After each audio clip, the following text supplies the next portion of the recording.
and we're back again with Comix episode 35.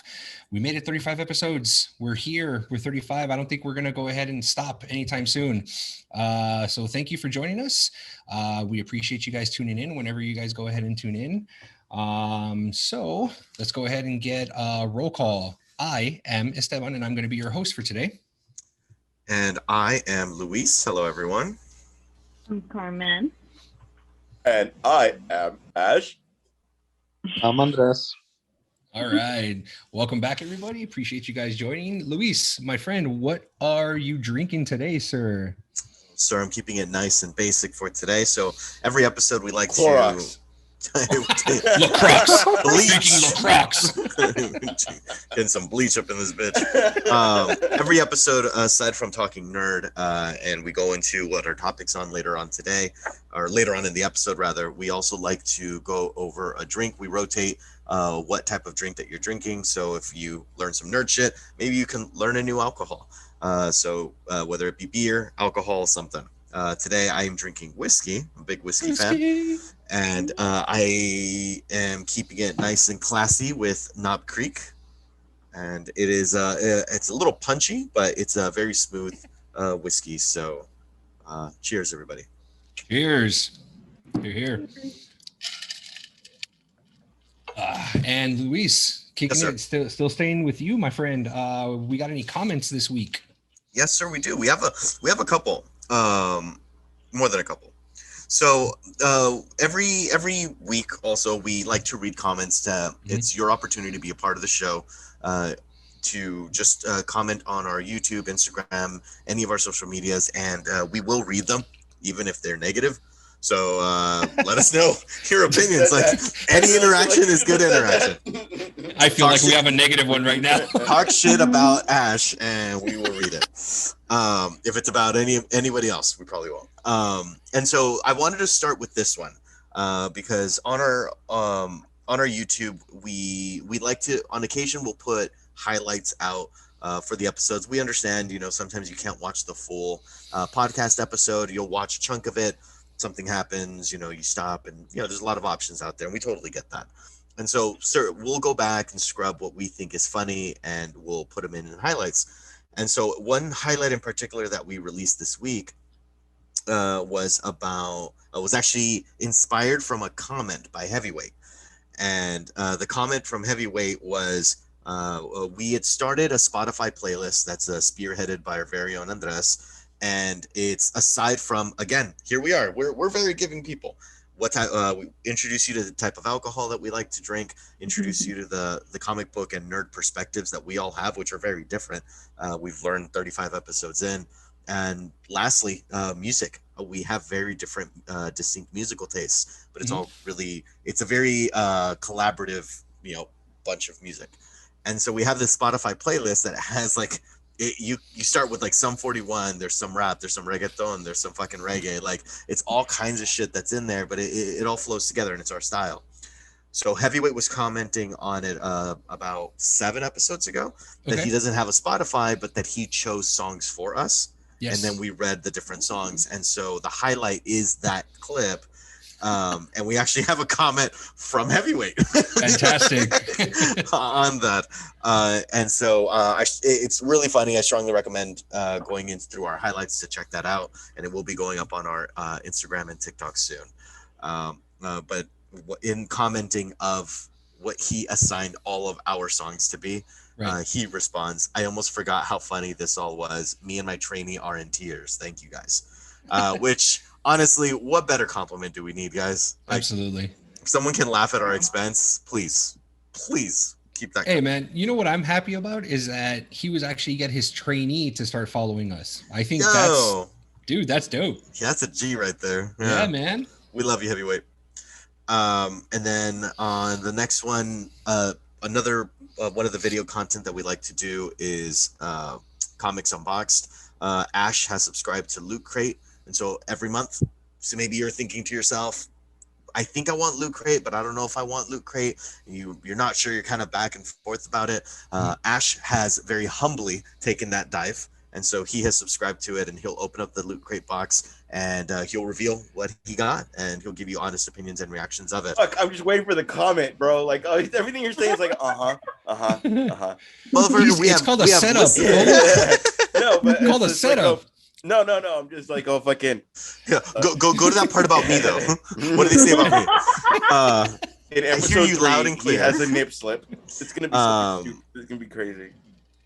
And so then Melissa Morales comments on it. It says, brings tears to my eyes, 2 of my favorite people, and also a lot of cool stuff. Ha ha ha. So That's the latest one. That is the latest one for the most recent unbox trailer that we did, where Ash actually released it on his birthday with and his he best means friend. the episode, not it. Go on. Yes, exactly. The Comix unboxed episode. And then we got our last comment that we have, and this is directly tied to episode 34. It's actually another comment from Heavyweight. Again, we love you, sir. Great episode. What are your guys' thoughts on the Snake Eyes origin story? I hope it's not like the previous movies with Bruce Willis, The Rock, and Marlon Wayans. What do you guys think? I see a lot of disconnect from the origin of Snake Eyes. Well, I mean, Fair. and I guess I'm comparing it to the original one. You know, I mean, his whole thing was he took a vow of silence because, you know, he, if I'm not mistaken, he was trying to avenge the killer who killed his sensei, if I'm not mistaken, right? So he took a vow of silence. That's why he wears the mask and doesn't speak. But clearly in this movie, he's speaking. No problem. He won't shut up. Yeah, he just won't shut the fuck up. I think they actually pick a very good actor though to play Snake Eyes. Yeah. You know, I think it's Henry Gold, or I don't remember his last name, but yes, he was in that, and he was also in the movie The Gentleman with Charlie Hunnam and McConaughey. Dude, that movie's really good. That you should, if you haven't seen that, you guys need to watch that. But he's in that movie. Yeah, Henry Golding. There, thank you, Henry Golding. But he's playing Snake Eyes, and the entire time, like, I'm just like, I thought this dude took like a vow of silence. Like, what the fuck? Like, what's happening? You know? But I do appreciate that it's not as what's been going on in the past, a whitewashing of the character. You know what I mean? So I think it's great. I think he's a phenomenal actor, but again, I see a disconnect from the whole, like, he took a vow of silence and, you know, he's trying to avenge his sensei and he won't speak until he avenges his sensei. Go ahead, Ash. In G.I. Joe, it was Shadowstorm was Asian and Snake Eyes was white, right? Well, yeah, but you never saw that because he always wore the mask, and it was Ray Park. But they showed them when they were little kids. Yes. Why? Because why do I remember that? Okay. Yes. So when you say that line that you just said, that's why we were saying. Okay. Yeah. You're right. I've seen that trailer twice over the weekend because I went to go see Cruella and I saw A Quiet Place 2. And I should it has everything that I should want in a movie. Like, the trailer is all actiony. There's martial art display. Like, it looks cool, but I'm not saying that I won't watch it, but I'm not interested. You're not sold yet. Not really, but I don't even know if it needed to sell me. Like, I'm just kind of watching it, and like, my girlfriend even kind of like nudged me because she knows my recipe, you know, like my formula to watch a movie. She like looked at me and she nudged me and she's like, give me that look, like, I'll watch it with you, like, you know, trying to be cool, like, and bless her heart. And I'm just like, yeah, I guess, like, but so you saw the trailer twice, but didn't it seem like it was just like thrown, like, trailer, 100%. You know, like, it wasn't like build up. Yeah, no, right? Like, that's but that's what it seemed like. It wasn't. There was no setup. There was no like the studio and stuff like that. Like, it just kicked off, and you're just like, the fuck am I watching? You know? I mean, I dig the soundtrack. That sounded cool.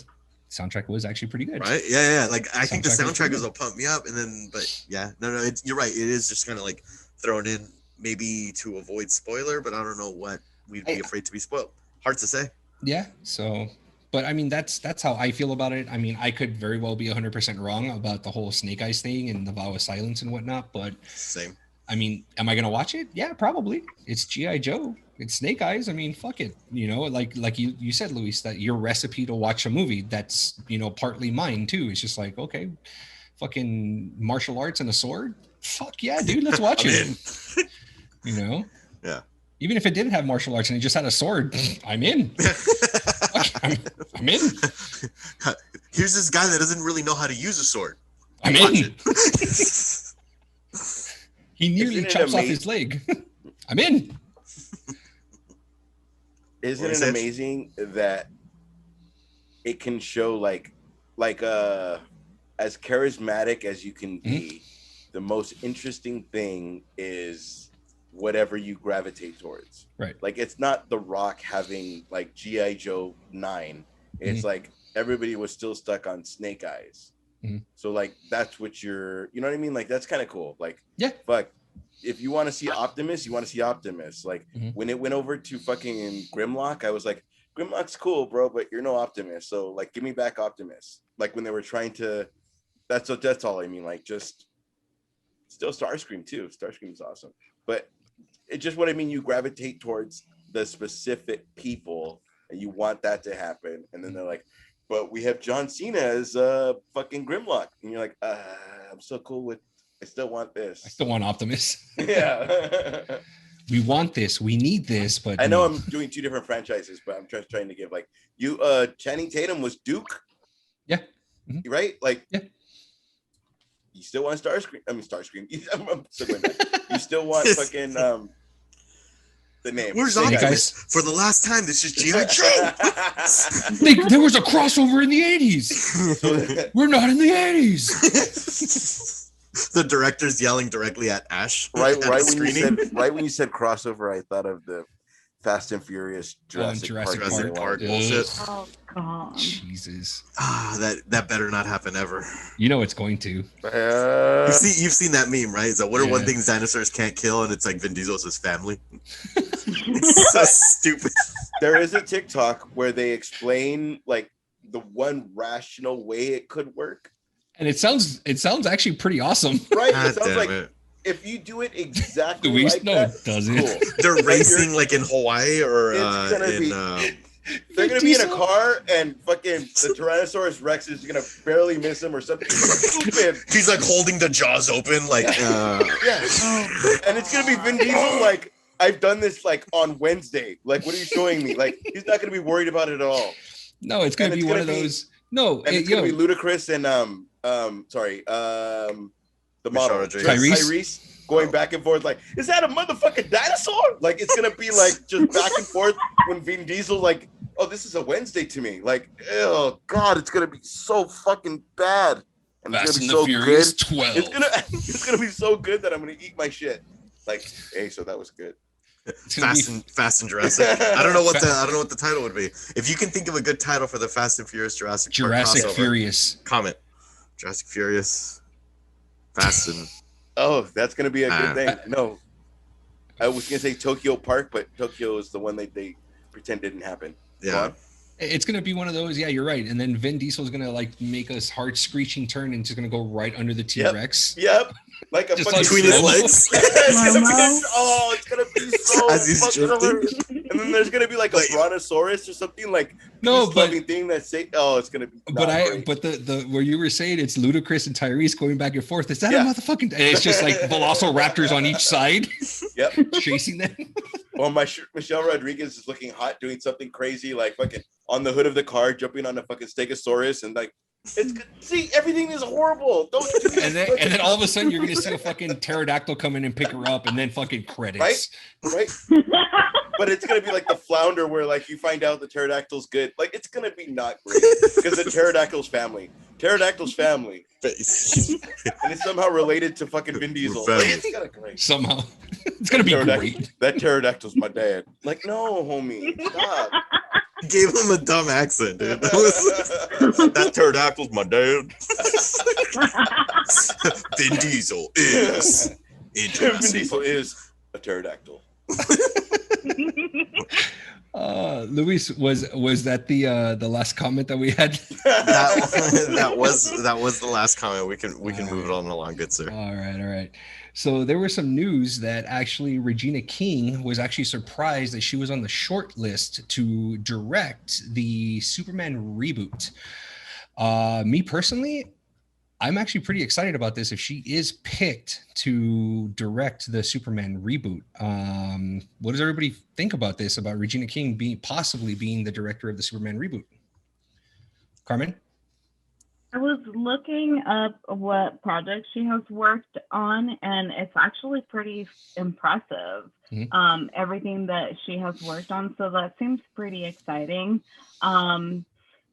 The Superman reboot, is this the one where oh my god, did they do a fan casting of Michael B. Jordan, or is this a different one?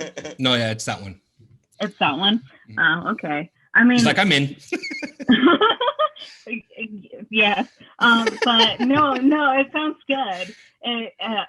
She seems like a very good choice for the movie, and it's like, based on like all the things that she has done, it's something maybe very different, and it depends on which way she's taking it, or that she could take it. So, I mean, I'm excited for it.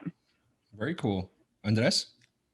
I'm of two minds of this. I love Regina King, and I'm happy that they give her a chance to helm, I guess, the new Superman reboot.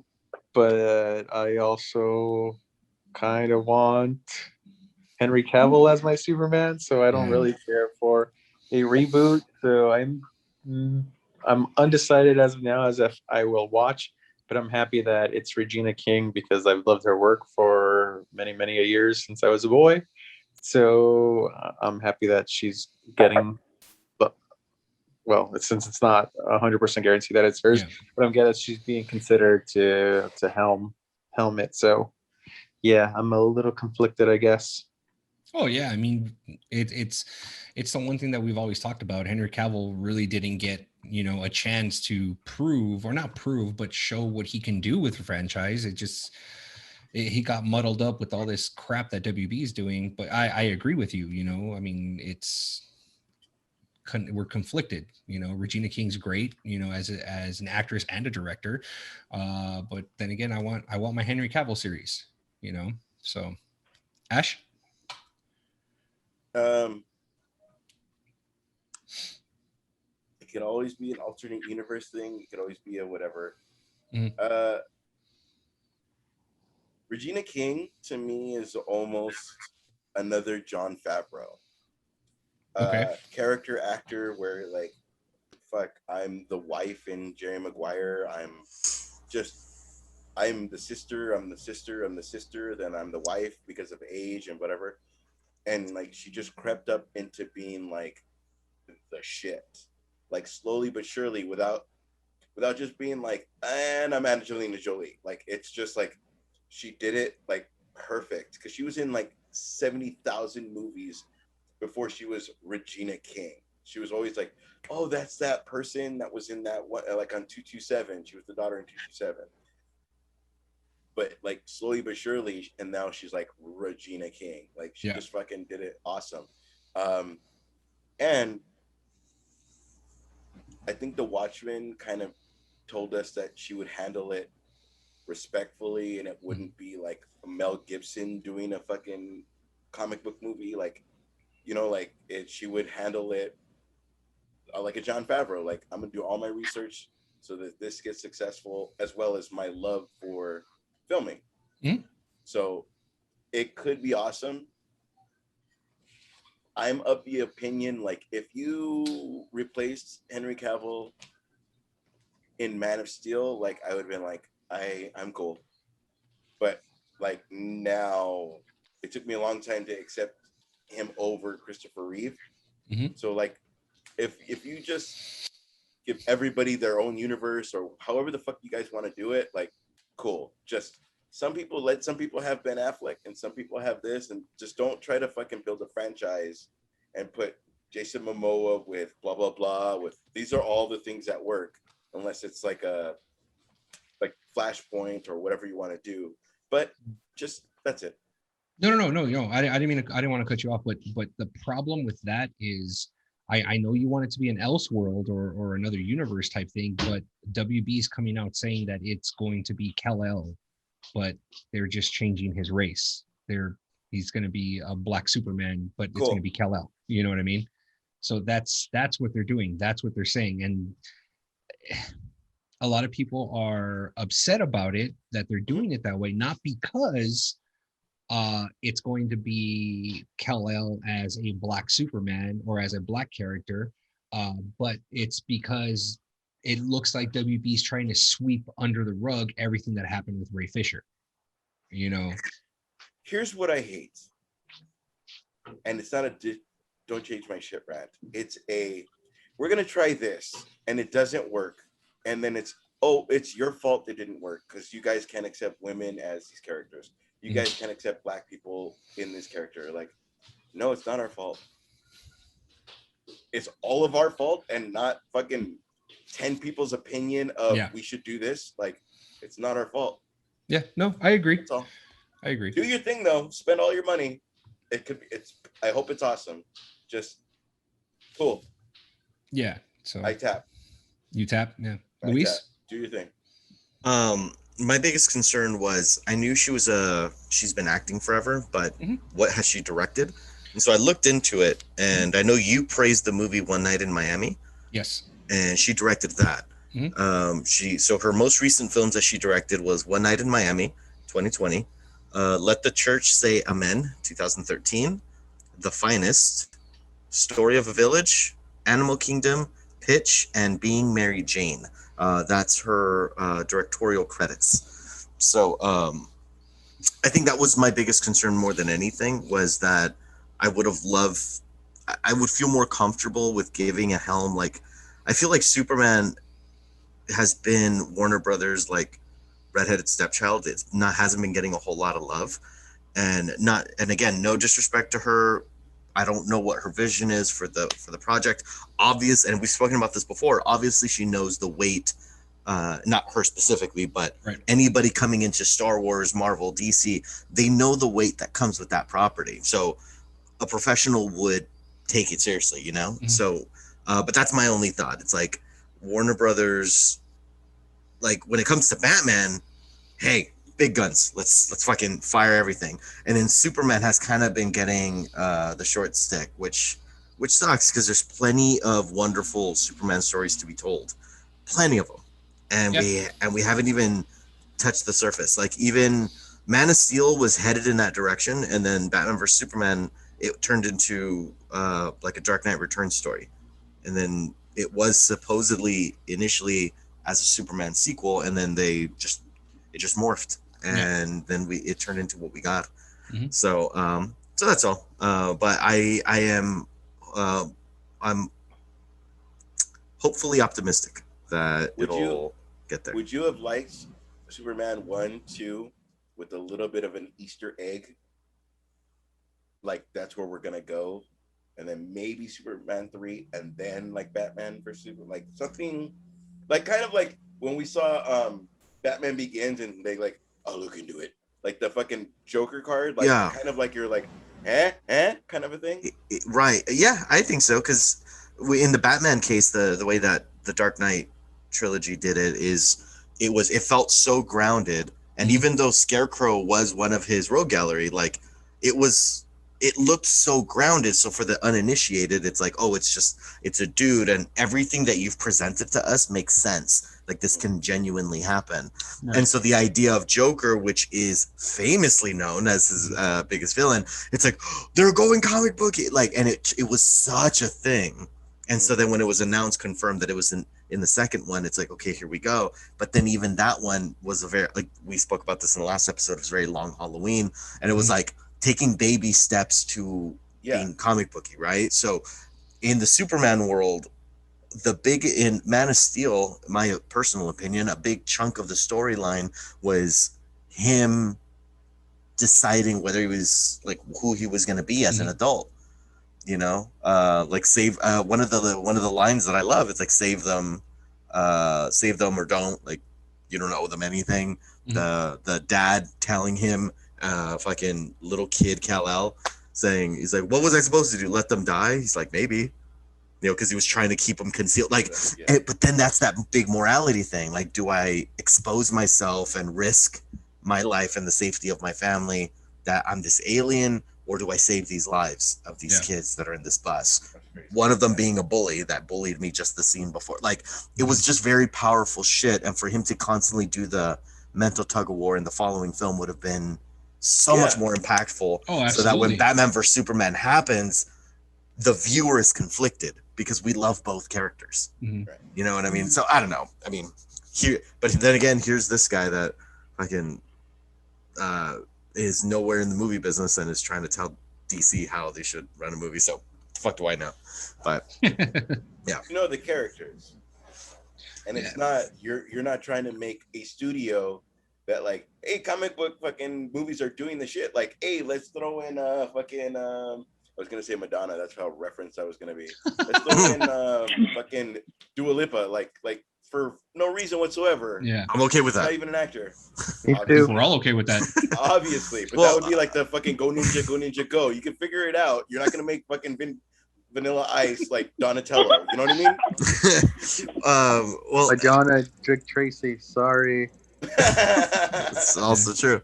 Well, Andres, what do you think regarding the like Superman? I know you mentioned that you were a fan of hers for a long time, but would you agree that Superman has been getting the short end of the stick as far as Warner Brothers is concerned? Yeah, I've always said that I feel like even like Zack Snyder's handling of everything. That's why I was like in the beginning when his Zack Snyder cut was like it was getting popular and everybody was posting it online. I was like, yeah, okay, whatever. I wasn't super excited for it because I didn't like the way he handled Superman throughout. I've always liked Henry Cavill as Superman, but yeah, I agree. I do believe they're giving him the shorthand on it. They always Batman gets his praise and like Superman gets whatever.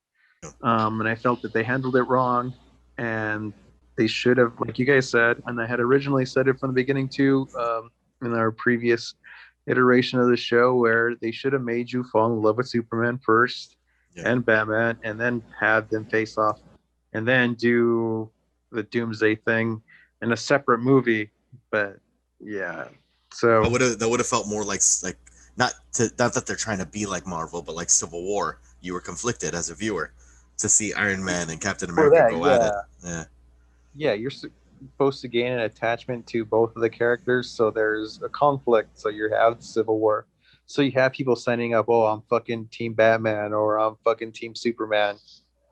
And it actually means something instead of like, oh, all right, let's just throw this out of nowhere. Yeah. Yeah, I mean, only time will tell and see, where this goes, this Superman reboot goes. So, I mean, we'll be waiting, just as much as everyone else is going to be waiting. So, let's see, moving on. So we've got Jonathan Majors being casted as the main villain or the main antagonist in Creed 3. I know we kind of talked about this briefly in our little chat, but Andres and I kind of both agree that we don't see him as the main villain or in the ring with Michael B. Jordan to be fighting him. We kind of see him more as like a evil or agent or what did you say, Andres? What did you promoter? Say? Promoter, yeah. So I mean, really. Yeah. If you guys don't know, Jonathan Majors is actually casted in Ant-Man and the Wasp 3, The Quantumania, and most recently he's been in Lovecraft Country on HBO.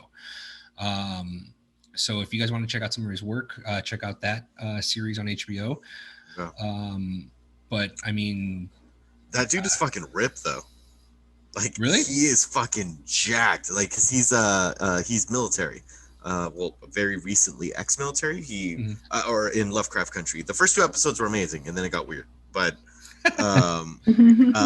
but so he comes back from the army and he comes back to his town, and that's like essentially the premise. And like there are a couple scenes very Thor-esque where like he gets dressed and the dude is fucking ripped. And so when they announce him as the villain, I was like, oh dude, like this is another like fucking physical specimen. Like to have these two just people like be like face off and be like, this dude is like at the peak of human he's a freak. He's a freak. Peak of like human physicality. And then Michael B. Jordan, he has that physique also. Like to see these two, like I think they can absolutely play it as, oh, look at him knocking foos out left and right. And they'll say it like that, knocking foos out. I mean, it could fall under the same category. It's like when we first saw it, it's the same thing that, you know, we thought that everyone thought about with Aaron Taylor Johnson being casted as Kraven the Hunter. You know, I mean, we all know Kraven the Hunter as being this ripped fucking, you know, gaming hunter, you know, that fucking wearing lion fucking over his shoulder and shit, you know. The pelt, you know, over his shoulder. And it could very well be the same thing where we see him and we're just like, oh really, like in the ring, okay, you know. But then it turns out he's like fucking ripped, like you were saying, like Thor. I mean, I haven't seen anything about Creed 3. I thought they were done after Creed 2. I didn't think they were going to make a third one. Well, I know Stallone isn't coming back. They talked about that in an interview. By they, I mean Michael B. Jordan. They asked him, what was the name of his Amazon Prime film? I have no clue. Michael B. Jordan? Michael B. Jordan? Oh, I thought you were talking about Stallone. What was it called? Without Remorse? Without Remorse, yes. They were in an interview for that film, like while he was out promoting it. They asked him about Creed 3. And they asked him, because I guess they had gotten a statement from Sylvester Stallone that he wasn't going to be returning. And his response was very PG. So, I mean, whatever. We can just take what they say with a grain of salt. But that they decided that Creed is supposed to live on its own. And so it can't live in Rocky's shadow. So for it to be able to exist on its own, it has to be able to exist without Sylvester Stallone, even though he was great in the first two films or whatever. But I don't know. I kind of enjoyed him being in the background, like even though he's not front and center. Like it felt Rocky. Well, yeah, it would. He's the new Mickey, you know. Like I dug that. It's like the passing of the torch, you know. Yeah, but you know, I mean, Mickey died in what, Rocky 3, right? When he fought Clubber Lang. Yeah, you know. So that was Mr. T. Yeah, that was Mr. T. Okay. I always called him Mr. T. Like, I don't give a shit what they called him in the movie. I know him as Mr. T. Yeah. Yeah, I think in Rocky 3, it was Hulk Hogan actually came out in it too. I think he fought Rocky fought Hulk Hogan in a wrestling match. Yes. If I'm not mistaken. Yeah. Yep. So, I mean, we'll see as far as him, you know, being, I mean, who knows? Luis can be 100% correct where he's just fucking ripped and he looks like, turns out looking like Kumail Nanjiani and, you know, the Eternals, you know, I mean, who knows, you know? So, I mean, we'll see. Also being the age that Tom Hardy is, Kraven could be where Venom was. Like, instead of it being Tom Holland and Venom, because we want Venom in that universe, Kraven could be the new, you know, Thor Loki thing. Like, it could be I'm growing up with you kind of thing. Yeah, I can see that. I mean, or like a young hunter with a lot to prove, right? Just being super like crazy ambitious and shit. Yeah, right. Because we're used to like Doctor Strange, buff Doctor Strange, fucking Kraven, look wise. I'm saying look wise, not Doctor Strange. Like I do shit, but like, you know what I mean? Like it could be. No, we catch you, man. Fucking. You're right. You're right. Willem Dafoe is fucking Green Goblin, and it's still gonna be Green Goblin, and he's like fucking 96, and it still works. He's so angry about it, though. No offense he's to so him. angry. He's fucking great. So angry. So, Carmen, what do you think about Jonathan Majors, main villain of Creed 3? Are you just more excited just to see Michael B. Jordan in a boxing ring again? I knew that question was coming. And speaking about Michael B. Jordan, no, if you can see right behind me, actually, it's in front of me. But no, I want to go back to the movie, his Amazon movie, Without Remorse.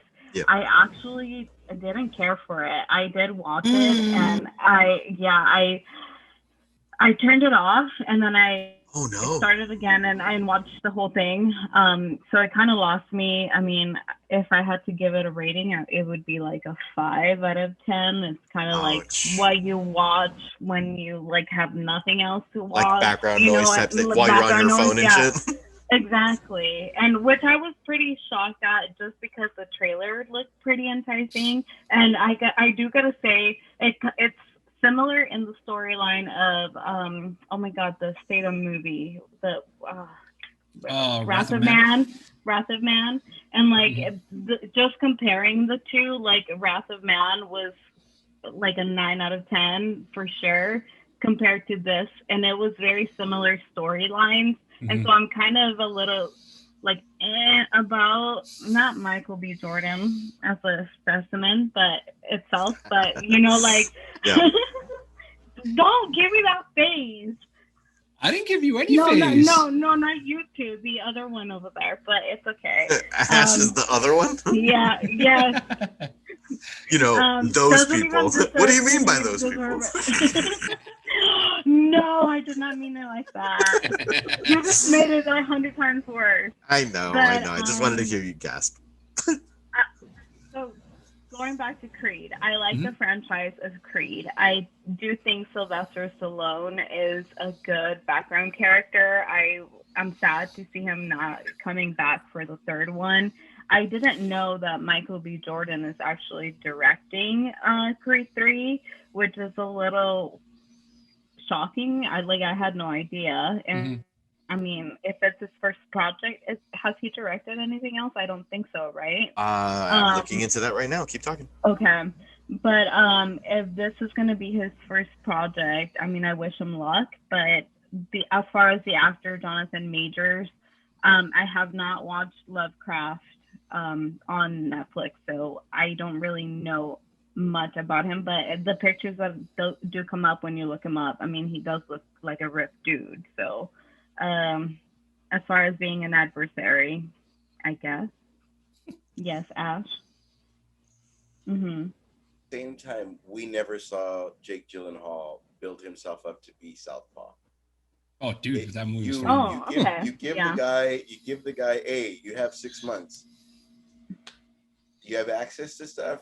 Whatever you're gonna do, whatever you're gonna fucking creatine, whatever the fuck you're gonna do, creatine. You're gonna do that. Whatever the fuck you're gonna do. Whatever the fuck you're gonna do. But at the same time, this is what I didn't want to say.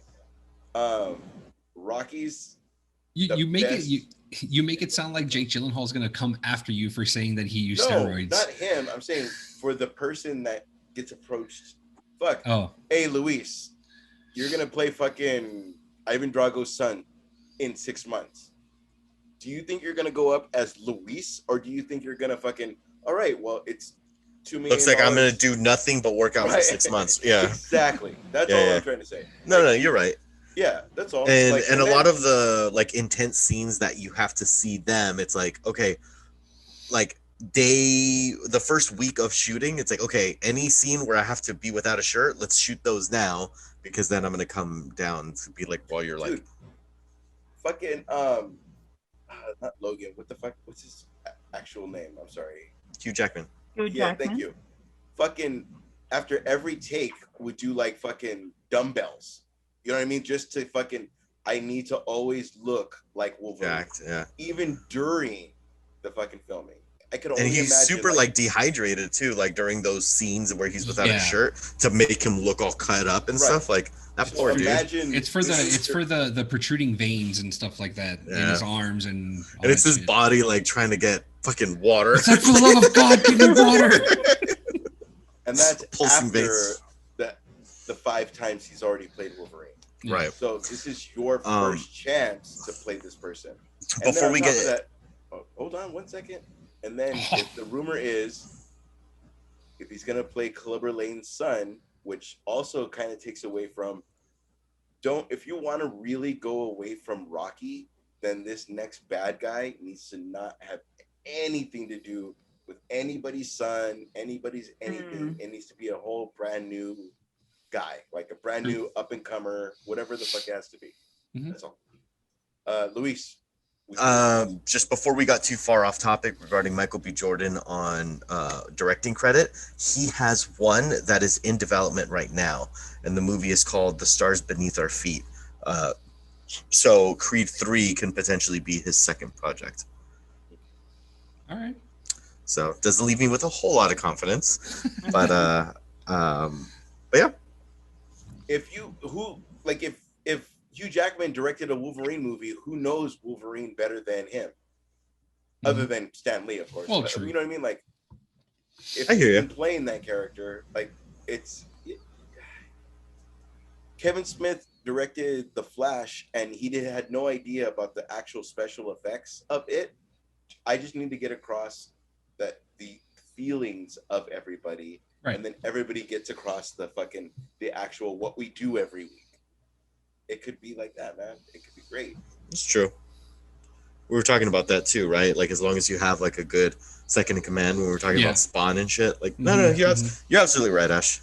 And he's been in this type of movie before, twice. So, yeah, should be fine. Yeah. Back to you, Andres, what do you think about Jonathan Majors? You ask me? Yeah. Oh, I'm sorry. What? No, it's all good. Yeah, sure. I think the best point I heard is Ash's that if you don't want Rocky's, I guess, finger involved with the movie at all. Sorry, I heard that wrong, but I love you. It should have nothing to do with his like past. Yeah. A son of anybody. So I think that's like the best point throughout. Yeah, no, I agree. The movies have been enjoyable. I'm looking forward to it. Cool, man. Very, very cool. All right. And just real quick, it's going to be a little bit of hit you with some real quick news on these next two topics. Just as a heads up, Thor: Love and Thunder has finished is wrapped and done and is now in post-production. So I'm pretty sure we're going to see a trailer within the next few months to go ahead and check that out. And finally, it's been confirmed that the main villain for Spider-Man No Way Home is going to be William Dafoe's Green Goblin. So with Ash saying that he's 96 years old and he's going to be the Green Goblin, we'll go ahead and see how that ends up panning out for him in theaters. I still wanted him to be Carnage. I have his back. I'm just saying, like, fuck, he was in fucking Aquaman 2, like, and he was like a critical scene. Yeah. Come on, man. That guy's, and Boondock Saints. Come on. There was a firefight. Yeah. I love that. Yes. And the fucking, you got me going. That fucking scene where it's a whole thing and he's describing everything the firefight, yeah. By just that, like just what I see, like, come on, man. Yep. And I still make fun of him as a Green Goblin, but yeah, it's okay. That's gonna be my groundation. Your groundation? Okay. My grounding? My grounding? My growlings? My growlings. Okay. Groundation and growling. Well, we'll see if we can find a spot in the Urban Dictionary. I behaved during the interview. I behaved during. It hasn't happened yet. It hasn't happened yet. What interview? We will have an interview later on today. A little sneak peek for you guys. And then for the roundtable, still, Avengers Campus at Disneyland has just opened up. So we're all extremely excited for it. Yeah, we're all extremely excited for it. Somebody's wife said that Comix has to go as an adventure. Yeah. Yeah. So let's go. Okay, right now. Okay. Let me pack my bags. Let me take my last shot and let's go. Who's driving? We'll get an Uber. Let's go. It's like, I'll drive. Let me take this last shot and I'll drive. And then also, the last thing for all you horror fans, The Conjuring 3 is actually coming out tomorrow, June 4th. So I am fucking excited for that, and I guarantee you the other three of us, minus not including Ash, is excited about this. So it's going to be. I know the Rotten Tomatoes gave it a score of 65. I'm not really happy about that because I know the first two were good, but I'm still going in excited about it because I'll get to watch it in the comfort of my own home and just to be scared shitless in the comfort of my own home. So I'm in for that. And then finally, our last topic. If anybody's watched it, Jupiter's Legacy has been canceled after one season. This makes me very sad. It makes me very sad because a comic book was fucking amazing. And this is the one thing that gets me a little bit upset is that they canceled Jupiter's Legacy, but they decided to greenlight a show called Super Crooks, which is which is the villains in the Jupiter Legacy world. So they decided to do that and cancel Jupiter's Legacy. Did anyone watch Jupiter's Legacy? I started an episode and it was very CW and I checked out. The end fight was very CW, right? Yeah. Yeah. It gets a little bit better once you continue. I'll power through. It's just my partner jumped out of it. She's like, "We're not watching this shit." I'm like, "All right." So it became one of those things I have to watch on my own. Okay. Andres, you shook your head. Yes. You. How much did you watch of it? I've seen 3 episodes, and I didn't think it was too. Yes, I guess I could see some. I think it was done better than the CW show, to be honest. I enjoyed it. Yeah, it has some, I won't say knockoff qualities, but I enjoyed it. I would have liked to seen a second season. I think it's kind of bullshit they canceled it and they're going to make a spin-off in the same universe, I guess. So yeah. So Carmen, did you catch Jupiter's Legacy? No. No. Okay. Cool. I intended to, but I never got around to it. Mm-hmm. Ash? I have made it to episode 3, and I would have given them a season 2 just to kind of Easter egg that we might be doing, like we're gonna end it, but kind of fucking ferment everything into season. You know what I mean? Kind of like none of those actors were bad. Like none of those. No, you're right. It was really good. And then on top of that, if you're gonna do Super Crooks, who are they gonna go against? Are you just making Josh Duhamel like a secondary character? Like, what are we doing? Like, it's possible. I mean, but so Carmen and Luis, I know Luis, you saw one episode of Carmen, you haven't seen any. So I will say the first episode it's cringy, the first episode, but once you get through it, it gets a little bit better. My biggest gripe with it is that it jumps around a lot. There's a lot of time jumping, so it's like you're in the present and then you're in the past and then you're in the present and then you're in the past.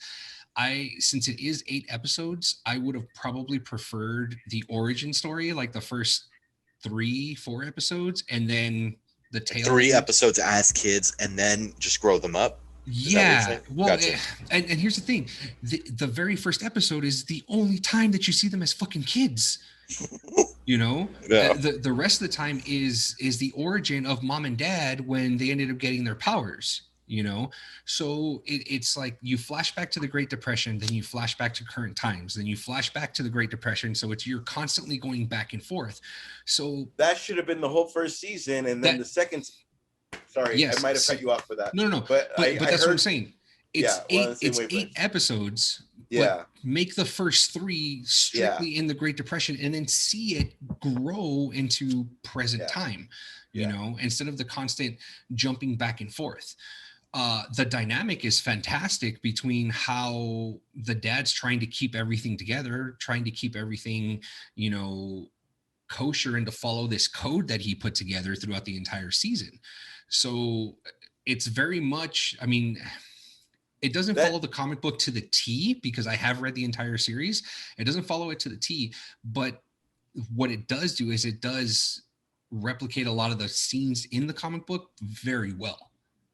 So that is what I was pretty excited for that. But I am sad that they ended up canceling it after 1 season. So What were you gonna say, Ash? That is weird. Not until you said that, like, you didn't know that that's what's wrong with it. Like, that is weird. Meaning, right now I'm where he's dealing with his dad's death, but like in episode 2, he was dealing with his dad's death. So why am I dealing with it over here? But no, this is like, if he died in 1935, this is him dealing with it in 1942. But then you have the brother and sister who are like, I need to be my dad, and the sister that's like, I need to party, but there's still that like that Vin Diesel like a family thing, but they're still like but it has to be like where we would envision Wolverine. Like, it has to be like I need to be there to save the world, and then I'll be there. It's not like fucking a bank robber or something.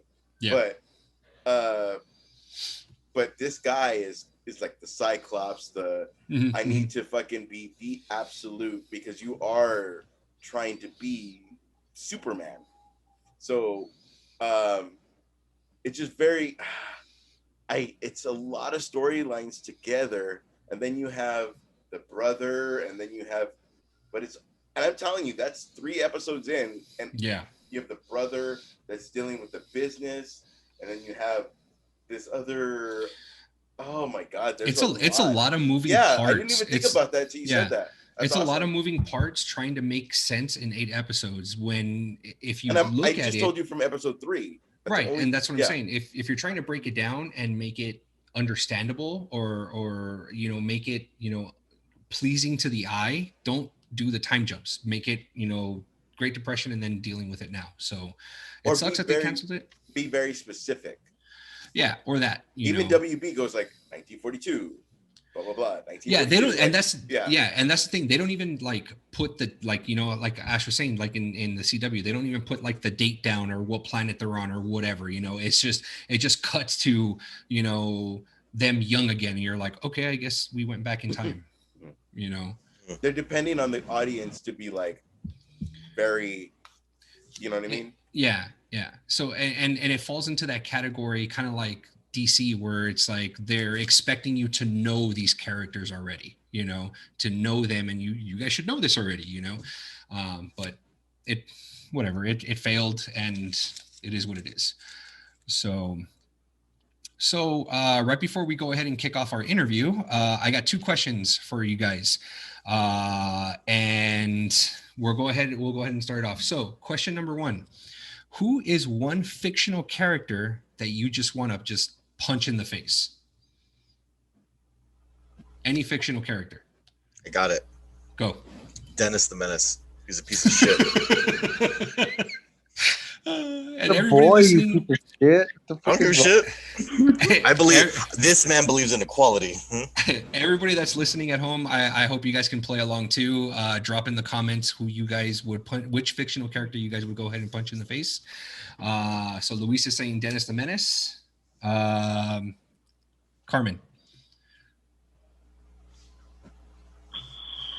I have mine. Go ahead. I would choose Joffrey from Game of Thrones. Okay. He's a little kid, you son of a bitch. But he was a king. He was also raping people, so. Oh, that is true. Dennis the Menace didn't do that. That we know of. You monster. Hey, I'm just saying. He raped Mrs. Wilson, is that what you're saying?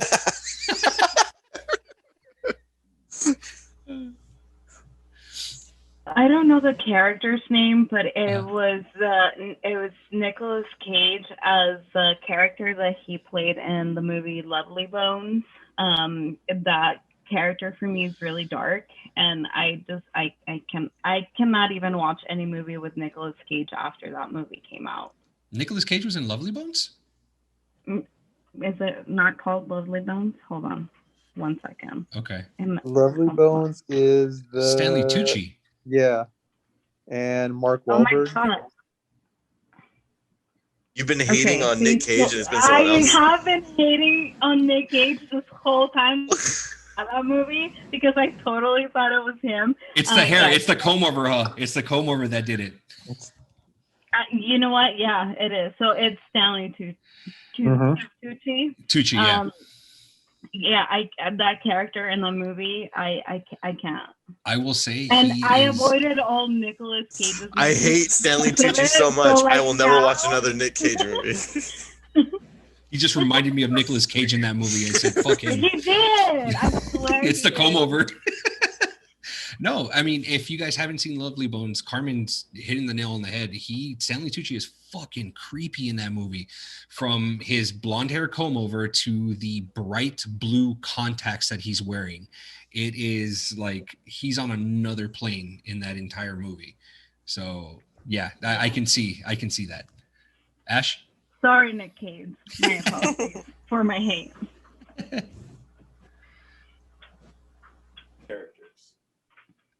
What? The fictional characters? Yeah, they're fictional. It's a character that I it's a hard one because I love them in real life. So it's hard to see them not like fucking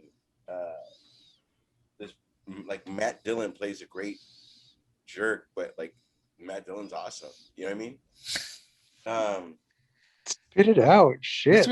That's why it's fictional, man. Oh, my bad, dog.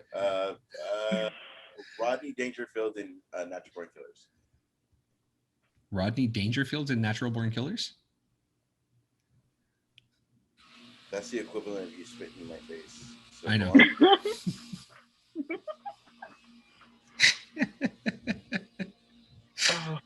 It took me forever to answer that question. I answer it, then you question me like. Well, I mean, Carmen thought that Stanley Tucci was Nicolas Cage, so Exactly. we just wanted a little bit. I just wanted hoping clarity. for some reaction. Yeah, that's all. Mine would be. Oh, also that would I Fuck me. Okay. Fuck you guys. Classic. This is the first fucking time I cut you off. That doesn't make it okay, dude. Show. But that character. I just love that it's always right before Esteban's about to, like, he takes the inhale, like you can hear it. He's like he's about to. All right. Yeah. Come on, man. Don't be like that. Don't be like that. It's still the same character. Rodney Dangerfield in Natural Born Killers. Watch that fucking movie, and you're gonna be like, "Oh, that guy gets to be shanked." Why do you always have a cat like it's fucking the movie Clerks? And he's why do you always have a cat in your fucking shot? Why does it annoy you so much? I'm just curious on why it annoys you so much. It's so funny. It's every episode is so funny. The cat always finds his way into the thing is they hear me talking and they think I'm talking to them, and so they'll come to me. And so if you ever see me kind of like leaning down, it's because they're clawing at my legs, and I'm like, get the fuck away from me. Yeah. Ow. Papa, I'm here. Yeah. Daddy, look at me. Love me. Touch my body. That's what they do. My fictional character would be, she's in Harry Potter, and I believe her last name is Umbridge. Is it Dolores Umbridge? Yeah. Her. I would fucking knock her fucking teeth in, that character. Hey, which one's Dolores Umbridge? She's the one that ends up taking over Hogwarts after. You would deck her. She's like 5'2". You just fuck her. Fucking take her to Suplex City, man. Oh man, nah, that bitch sucked. Yeah. Fucking what a bitch. Anyways, and the last question right before we jump into our interview is, what is the one fictional song or band that was in a TV or movie that just blew your mind? God. Easy. I got one. Easy. Okay, well, it might be the same as Andres. I'm thinking it might be, but we'll see. We'll have Andres go first. Andres. It's gonna be the Wonders. Oh, not me. The Wonders. Nice. Well done. Luis. Sex Bombs. Sex Bombs was the fucking shit. And then when you look into it, and it's actually Beck that did all that music, it's like, what? Yep. I didn't think I liked Beck, but yeah. Now I love Beck. Yeah, I bought that album. It's a fucking great album. Yeah, it actually is a really good album. Yeah. Carmen. Have anything that's like coming to me. So No. circle back. Oh, Ash? I got. I think I know Ash's. Well, one, it's The Crow, but two, The Hangman? Joke. Hangman's joke. Yeah. no, okay, wait. What was the question? It's a fictional band. Oh, in a- Hangman's Joke, absolutely. Okay. But that thing you do was, fucking Almost Famous. Uh-huh. I worked at Record Town, and they would be like, I want the album by, I can't remember the name in Almost Famous. They wanted Sweetwater. Sweetwater. Yeah, they wanted that album because there was a band that actually did music under that name. Mm-hmm. But it was like Cosby, Stills, and Nash, or like it was like that. It was like a super group kind of thing. It wasn't really like them. Like it would, and that's not what I would choose. It would. Fuck, that's a fucking great thing. Because then you guys have Can't Hardly Wait, and you waited for them to play the fucking music. It's a whole thing. That's a fucking loaded question. You picked a good question. Sorry. You picked a talker. Don't pick a talker. Like, pick a. Hey, Luis. That's enough out of you. What would you pick, Esteban? Mine was going to be Sexpo Bombs, and the song that I would pick is Threshold. Threshold was the shit. Threshold was the shit. Yeah. Threshold was the best one between. That was from Scott Pilgrim. Scott Pilgrim versus the World. Okay. Yeah. I got mine. Again, you had Scotty two doesn't know. Oh, Euro Trip. Whatever the fucking name of that band was, it was a band, but with Matt Damon as the lead singer. Yeah. I love Matt Damon because he's gonna be like, I'm Born Identity, and then I'm gonna show up to your fucking thing. Just get it done in one day, and I will be in your fucking movie. I love Matt Damon. And then on top of that, fucking the Jay Leno thing, like, or the Conan O'Brien thing, like, come on, man. You mean Jimmy Kimmel? I was like, this was the goddamn Jimmy Kimmel thing. You know the Stephen Colbert thing? You know that. You just go with every late night talk show. Was the Craig Kilborn thing? You know the Johnny Carson thing where fucking yes. Matt Damon's the shit. What about you, Carmen? Still nothing coming up. Still nothing that I can remember. Scott Pilgrim's pretty great. Yeah, that one was good. I mean, enough for me to remember it, and I was like, "Oh shit, that was from Scott Pilgrim." Yeah. Yeah. All right. Well, Carmen will definitely hit us up. The Twin Dragons won that match, though. Are you fucking kidding me? No. Not against if Threshold. If that was Flea, then okay. Not against Threshold. Are you kidding me? That fucking bass line, yo. That bass line's sick, dude. Yes, it is. That motherfucker did 8 things to his one. Come on. No, you're talking about the vegan bass off. Yeah, you're not the bass off. Bass off, yeah. Oh, the one that the dragons. Yeah, that one. No, that's a different song than the bass off. Yeah. Oh, okay. All right. Oh yeah, my bad. Because that was boyfriend number 4 versus. I'm not talking about fucking 3. Superman on bass. I'm not. I thought that's true. No. All right, never mind. Yeah, no. Fucking Skrillex times 2 should have won. Yes, Skrillex times 2. Carmen's is gonna be. In the Rebelde, didn't they have a band? Oh my God, Andres, are you serious? You're talking about the telenovelas up in here? Yeah. Yes! You know what? I didn't even watch that. I didn't watch the novela. You knew what it was, though, so I think you're lying. I do know what it is, and I know the characters, and I know the actors that played in the I know novela, the characters. but I know who they are. It. I know where they live. I know the story. I didn't watch I know the song. I know the lyrics. I know their copyright right now. Yeah, right. But that doesn't mean I like it. I'm the goddaughter of the second actor's daughter, but I don't like it. That's a good one, but I didn't watch the novella. I do know some of their songs, but Good suggestion. I She's tried. like, I'm definitely not taking that suggestion. But no, thank you. I'll leave that right up there on the shelf. How has nobody said Menudo? Because it's not a fictional band. That's not a fictional band. That's a real band. It's a real band. That's true. Oh, California Dreams. That's before you guys. Never mind. Let's move on before I show my age. You've already done that. Nobody laughed at California Dreams. I know we were gonna segue into our interview, and I know they're waiting for us. Would you mind if I make a small tidbit about Quiet Place 2? Yes, sir. Go ahead. So first of which, Quiet Place 2, amazing film. I got scared. I cried. I laughed. Like literally all of those things. Like my girlfriend crying next to me. Fucking different scene hits me. I'm fucking like it's such a powerful, good fucking cinema. And all I kept thinking about is like fucking movies are back, man. Like it just felt so great. If you're looking for an excuse to go to a movie, this is the movie. This is yes, sir. Can Ash watch the movie? Absolutely.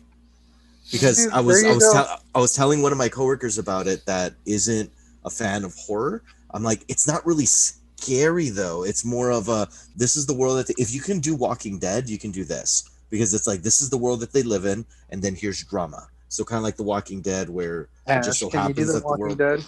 Yeah, he was all about The Walking Dead. Yeah. So I think Still I not really caught up, do but think you would enjoy it. It's not, there's no jump scares at all. Okay. Anything that it's all like, you know that it's coming, but you feel the tension. So Did you see where Emily Blunt got tired of the question of, are you going to be Invisible Woman? Yeah. That was awesome. She was so like, fucking stop asking me. Yeah, like she was. That was, I'm done. Like with that question. That the best part was she goes, you realize you're like the fourth person that's asked me this today. And then, as soon as she said that, I'd be like, you know what? I am so sorry I ruined your day. Oh, it's so good. It's so good because it's like the most politest person in the world telling you like, I've gotten that question so many times, I'm done. Yeah. And then John Krasinski's like the other side of that coin. He's just like, you know what? Yeah, that'd be cool, but they never contacted me, and like he just ends it right there. Even though they probably have, but like you play the game. Yeah. I love it. But movie super fucking awesome. I would strongly recommend everybody to go see that whenever they get a moment. Just to get let you guys know something I got excited about. Over the weekend it made 48.4 million, which is, and they anticipated to make 50 million. Pre-pandemic was the estimated projection for that movie. So the idea that during a pandemic it made 48.4, so close to what their goal was for opening weekend, is actually pretty effing amazing in my opinion. Yeah. So I don't know, I got super excited at those stats of just thinking like, here we are, like things are kind of moving back. Cruella debuted the same weekend, and Cruella also, it did a simultaneous Disney Plus and movie. So the numbers I'm about to give you are skewed. It's only ticket sales, and it made 21.3 million. And so we don't know, or I don't know, how much it made on the other, like Disney Plus. But what I will say is a good 30% of Cruella I did not enjoy. The beginning of it, it was just very cringy for me. A lot of this stuff just didn't make sense, and I immediately, something happened in the beginning of the film that took me out of the film, and then I just kind of sat there with my arms crossed, like, impress me. How dare you? Yeah, like I am done with this movie. And however, to the movie's credit, it won me back. And so by the 40% marker, now I'm interested again. And so, and then I'm laughing at the jokes that they're attempting, and they are landing. And so then I was able to enjoy it. But one of the reviewers that I saw was that it couldn't make up its mind if it wanted to be an origin story, an Ocean's 11 story, or it wanted to be a villain story. Like, oh wow, it really. And when I read the reviewer, I'm like, you know what, I can see that, because there's a lot of themes in it, and it was long. It was 2 hours and 15 minutes, but it was one of those movies that felt long. Like Oh, while I you're see. watching it, you're like, this could probably be over now. Like, or we could have cut this whole thing to kind of tighten it up a bit. But if you're gonna go to the movies this weekend, I would say Quiet Place 2. If you've already seen Quiet Place 2, Cruella is worth the watch. But I would just still, goddamn. Conjuring. Yeah. Or you can go watch The Conjuring. I mean, there's Conjuring also. I would honestly, I'd recommend. I haven't even seen Conjuring yet, but Quiet Place 2 is that good, guys. It's that good. I would say if I can go watch that. Very cool. That's all I'll say about that. Awesome. Thanks, man. All right, so we're going to go ahead and kick off our interview with Miguel. We're going to go ahead and talk some comic book appraising and grading and signatures. And there's quite possibly, you're going to hear a very tragic story about signatures and Comic Cons and whatnot. So stay tuned.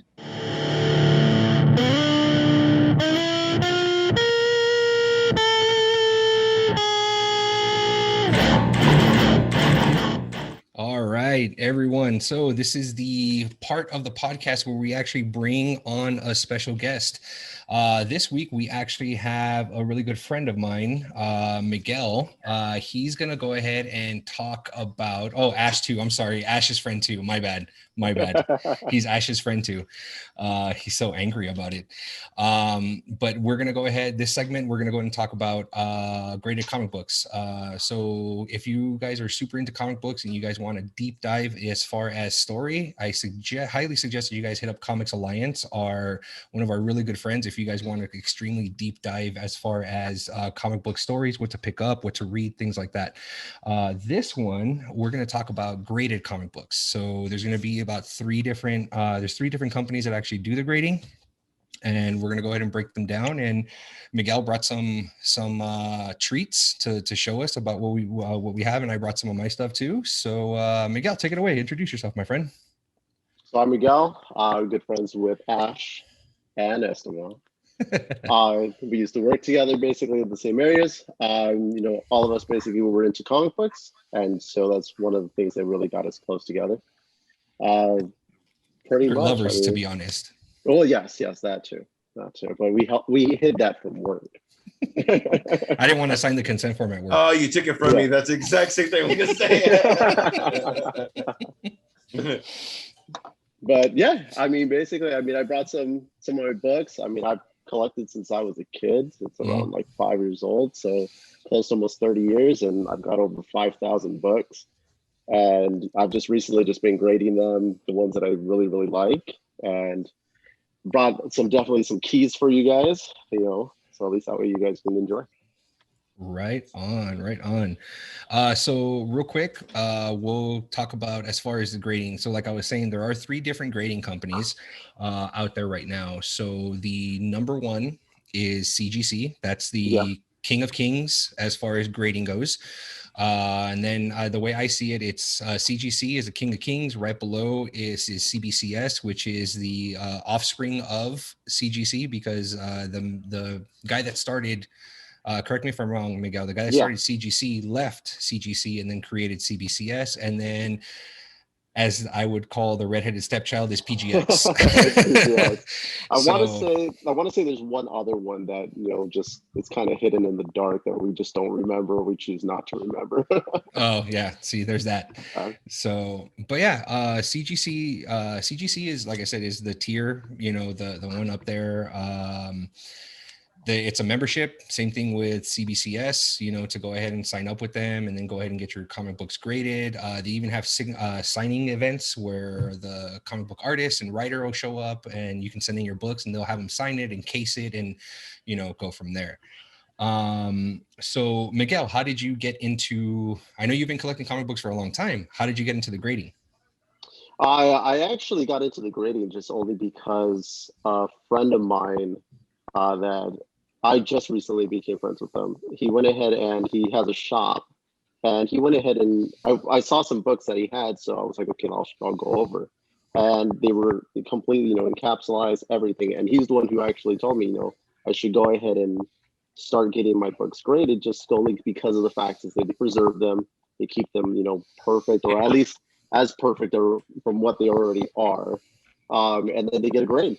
And from there, I mean, it's more of an investment. I definitely invested a lot of money into this, and I'm still going strong. So, you know, pretty much, I mean, I have the membership for CGCS and CGC, but I have been doing the CGC more. And with everything going on with the pandemic, because the cons are not available, I went ahead and started shipping out my books to CGC in Florida. And they've just been, you know, doing the private signings, getting everything going. And, you know, 3 months later, you go ahead and you get your book. And just the fact that it has, you know, the fact that it's encapsulated, you know, is just beautiful already. But it has a yellow signature label. It looks even better. The yellow pops. And then it has, you know, whatever signature that you get from the artist. And I'm trying to at least get some of my favorites. You know, everybody from Mark Bagley to Donnie Cates and Ryan Stegman, you know, all the stories I've read. And, you know, kind of going back to even, you know, John Romita, you know, the legend. And then I just got John Romita Jr.'s, you know, on my ASM 210, the first Madam Web. So it's like, it's trying to get a little bit of everybody just so that I can go ahead and put them together. I mean, in most out of all the books I've got, I have about 87 that are CGC'd.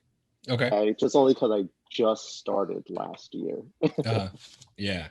So it's definitely been fun. It's been fun. And then of course, I mean, I go ahead and I don't know if you guys know, but I mean, I go ahead and I send Esteban all my pictures every time I get like new ones or boxes. It's like when he sends me, yeah, it's like a peep show when he sends it to me, you know. It's like he's like, I just got a new haul. He sounds like all creeperish when he says it, you know, like he's gonna get in trouble. He's just like, you want to see what I got? And it's pretty funny. Kind of look side to side and close the door, and I'm just like, okay, let me take quick pics. Yeah, it's like one of those things where they're knocking on his door. It's like, Miguel, what are you doing? Drugs. You know. But yeah, I mean, I'm not sure about anyone else, if Luis, Carmen, Andres, or Ash, if you guys have even considered possibly even doing anything like that, any type of like CGC, CBCS, or if it's just straight just reading and keeping for your PC, your personal collection. Personally, it's always intrigued me. But everything that you're saying, Miguel, is blowing my mind. I'm just like, I didn't realize how complex it was. Like, I know Esteban, I know you've gotten some of your books appraised and shit, but as far like, it sounds like a freaking credit bureau.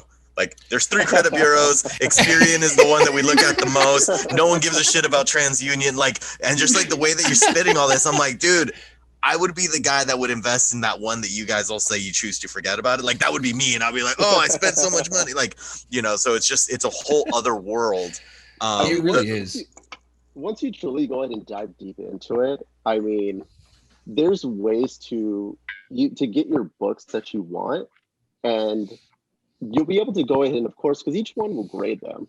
Yeah. But it really just depends on, you know, the history of each one, because, you know, CGC, of course, you know, top notch. Everybody basically uses them.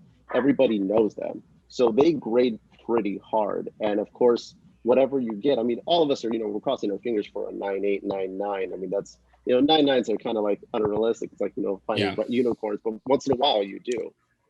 But, you know, they grade pretty hard. I mean, everything that they're doing, from the grading. I mean, they use, you know, I'm still trying to figure out like exactly what kind of items they use so that I can use them, so that I can, you know, fine tune my grading and looking at a book and saying, oh yes, that's definitely like a 7. That's like an 8.5. Yeah. But you know, each one has it, and you know, with PGX, you know, like kind of like the, you know, 1.8. I mean, they're okay, but not a lot of people go and really, you know, go to them because, you know, they're less expensive to go ahead and get your stuff encapsulated. But then the grades from what you see is you'll get like a high grade in PGX, but then when you take it to cross grade through CGC, it'll come back like an 8 because it wasn't really that grade. But sometimes you'll luck out. It just really just depends. Yeah. You can buy. Go ahead. No, yeah, because I've read, you know, I've like looked into like, well, how do they grade this stuff, you know? And there's like these stories where they're like, oh, they go ahead and throw the grader in a dark room with like a sliver of light coming through the door, and then they hold the comic book up to that sliver of light to try to like find all the imperfections of the comic book, and they do that, from corner to corner, and then they check the spine of the book and all that stuff, and that's how typically it's graded, for something like that. So just to hear that like a grader stuck in a dark room, with a sliver of light open, just kind of like do your grading and then you'll be free. You know what I mean? That's how I kind of picture it, when they kind of send them in with like a stack of books to grade. And don't get me wrong, like expect to have a bit of a turnaround time. It's not going to be like you send it out, even if it's just being graded, just to have it encapsulated and then sent back. It's not a week, 2 weeks type thing. You're looking at anywhere from 3 to 6 months sometimes, depending on when you're going to get your book back, when you send it in.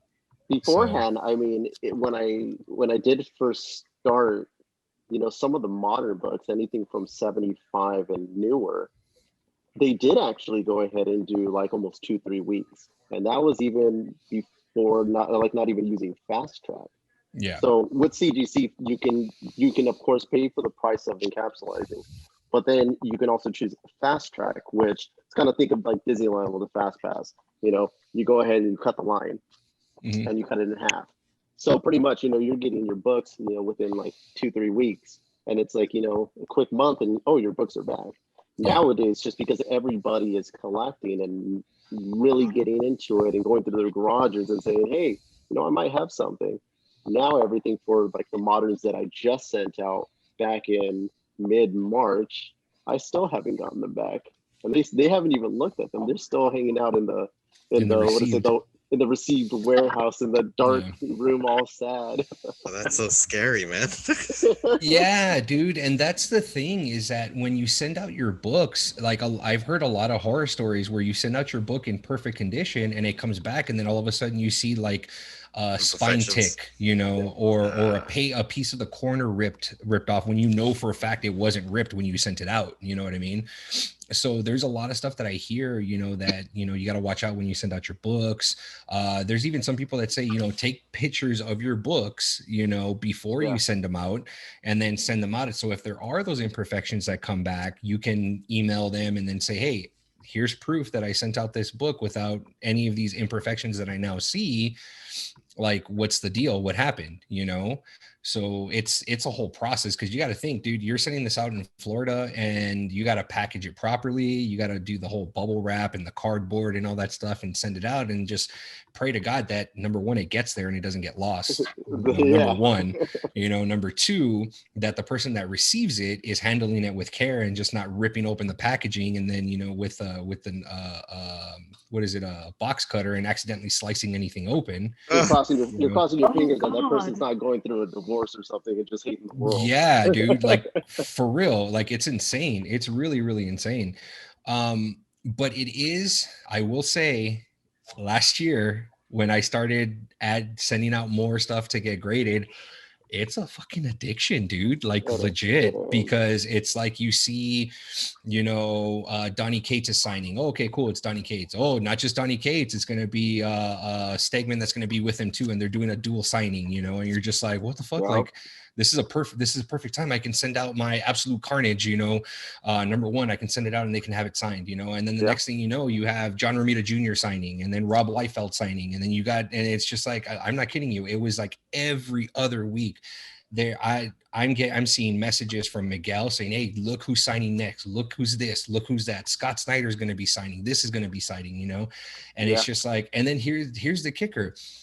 Is you have these books, right, that you want to send out, but for a fact that, like, for example, Scott Snyder, amazing writer, started off the New 52, kicked off, that with the New 52. Then he also went to IDW and he did Wake, and then he did another thing somewhere else, So it's like you have these 3 books and you're just like, do I send them all out, or do I send out just one? Do I, and then you kind of got to think about it, like, okay, well, if I send out this one, am I going to save it for my personal collection, or am I going to turn around and try to flip it and then try to sell it and make some money off of it, So it's tough to try to decide and send out the book, and then when you see it in its glory being graded with that signature, it's like, I don't want to sell it now. Like, this shit looks fucking perfect, I know. When the signature placement is just perfect and it shines in the light the way you wanted it, you just can't. I know that I had that moment when I sent 5 books to Mark Bagley. And I had him sign my Amazing Spider-Man, 361, the Carnage book, the 362, 363. I had him sign my Thunderbolts #1, the 90s edition. And, a lot of them came out like high grade, like 9.8s, 9.6. And I was going to turn around and sell the Thunderbolts. And I was like, okay, when they come out with a new movie. But when I saw it, I was like, signature just looks beautiful. I was like, I don't want to get rid of it now. And that's the thing that you get stuck with. Yeah. It's cool too, because like there's a whole process too when you send out the book to have it signed. Like you have to tape it off and put it in a comic book sleeve, cut out the sleeve, and then using painter's tape to square it off. And then you can even write on the painter's tape, like, hey, can you please sign, like, I love your work, blah, blah, this and this, you're amazing, blah, blah, blah. And then, hey, can you sign right under here? Or can you use like a gold Sharpie, or, can you use a red Sharpie or something like that? Like kind of put like some like notes for the artist or the writer to go ahead and sign the book. Like it's cool when you get it back and you're like, holy shit, they listened to what I asked for, like they signed, perfectly where I wanted them to, or they use that specific, Sharpie that makes it pop and makes it look fucking amazing, So it's cool when, cause it kind of feels like even though there were no cons or anything, it's like, well, they fucking heard me. Like, that's awesome. They sorry, go ahead, Miguel. No, I was just gonna say the one that got me basically from what Esteban was talking about is that when I sent my 363 ASM, it's the cover. I didn't bring it, but it's the cover where it shows Venom and Carnage and like the faces, and I wrote on the painter's tape saying to Mark Bagley, I loved your work since I was a kid. I've followed you, through so many of your books. If you can please, sign it, in this color, and also put "Let There Be Carnage" in Carnage's eye for the new movie. And he did it. And what is it? He went ahead and did it. It looks beautiful. I mean, that's one of the books. Of course, ASM is, part of my PC. So I'm collecting the entire volume 1, 1 through 800. And I have pretty much close to 530 around there. And it's, when he did that, like that, just I got like a little kid again. I was just I got so excited. I had to send it to him. I had to send it to Esteban, basically the picture. I was like, look at this. I was like flipping it over like this, all excited, like tearing it Christmas morning. See, and everything that you guys are saying right now, that's so that I'm fucking smiling ear to ear. Just it reminds me why I got into comic books in the first place, and it's just like what you said. It's like it at that moment, it's just like, this is so fucking cool. Or same thing with like the Marvel collector's cards that they back in the day, like it's just, damn, look at this thing. You don't do anything with it other than stare at it. And so I'm not gonna lie, I've got like boxes and boxes of shit. You guys are almost convincing me to start getting shit appraised. But there's one thing that I know people want to know about, because so far we're hearing is great things. Esteban, you have a wonderful story about Stan Lee signing one of your books, and I want you to tell that. And after you're done, Miguel, if I would love to hear your biggest horror story in getting something appraised. So Esteban, kick it off, and while you're going, Miguel, see if you can think of a story. So I sent Miguel some questions, or like to bring 5 books on to take a look. The first one was the first book you ever had graded, your favorite graded book in your collection, the book that's worth the most after being graded, and then your next must-have book, and then I call it a dealer's choice. This would be my dealer's choice. This is my horror story. Okay, so I have right here. Okay. You brought it too. I brought it. Yes. I have right here. This is the Jim Lee X-Men run. Okay. If you guys remember the very first X-Men run, there were 5 covers altogether, and they were all broken up. So if you bought the 4 and you were able to put them together and made one cover, or there was the collector's edition, which was all 5. You opened it up like a poster, the back and the front cover, you opened them up and you had all 4 covers. So real quick, when my wife and I, we went to LA Comic Con when it was still called LA Comic Con. We bought tickets to see Stan Lee to actually have his autograph signed. So at that time, I didn't know. See, Andres is laughing because he remembers the story. I told him. At the time, I didn't know anything about CGC, CBCS, PGX. I didn't know anything. Just the mere fact that throughout that entire day, I met Rob Liefeld, I met John Romita Jr., I met Jim Lee. You know, I met all these people that wrote these books. You know, yeah, absolutely, these titans. So at the end of the day, we get to go see the godfather of comic books, Stan Lee. So go to Stan Lee. You know, my wife is in line. I gave her a comic book to have signed. I had a comic book to have signed as well. So here it is. X-Men #1. You guys can see it. It was the director's cut. That looks so fucking good. By the way, that just the comic book image is amazing. I love that image. So I think, right here. That's definitely one of my favorites out of them, just because of the position of Cyclops with his beam. Yeah. The beam basically just completely takes over the. Oh, absolutely, absolutely. So right before I got this one signed, right before I had Stan Lee sign this one, I met up with Jim Lee. And this was a point where I paid nothing for Jim Lee's signature. Jim Lee did it for free. Okay. He signed it for free. So right here at the very bottom, you got Jim Lee's signature right here. So that's Jim Lee. We got the glorious Stan Lee right here. And then there's this signature right here. Okay. This one. So I was in line, and it was loud in the area to have Stan Lee sign the book. So it was fast. It's like you slid the book to his associate, he would slide it over to Stan Lee, Stan will sign it, he slides it over, and it just went like seamlessly, you know, like you couldn't really even talk to Stan. Okay. So it's like you had to be like Johnny on the spot, like, hey, can you write Excelsior on there? And then he'll do it, and then you move on. So I give it to the guy, and he gives it to Stan Lee. Stan signs it, and I'm fucking giddy as a schoolgirl. I fucking Stan Lee's signature. I just met the man. The comic book slides over. Okay. Comic book slides over. And I'm just like in awe looking at this man. Okay. This fucking creator of worlds, you know, and he's smiling at me. He's just like, I signed it, right? It's pretty cool, huh? And then all I see is I look over, and then I see his wife pick up the Sharpie, and she signs the comic book after. As soon as she signed the comic book after, the associate, one of his associates right next to him, he looks at me and he goes, Joan Lee signed it. You cannot have this graded. It's not valid anymore. And I'm just like, okay. And they just like fucking walked off, you know? So I have this book. Okay, I'm not saying that I'm the only one that has, but I call this story the Lee tragedy. I got Jim Lee, Stan Lee, and Joan Lee's signature on here. I'm actually thinking about sending it to CBCS because CBCS is the only one that'll actually verify signatures after it's been signed if there was nobody to authenticate the signature. The worst thing that could happen is that they can't authenticate her signature and it comes back with an NG grading, so a no grade on there, but it'll still encapsulate it and then, you know, it's preserved. So that was my dealer's choice, my tragedy. Question in the back. Yes.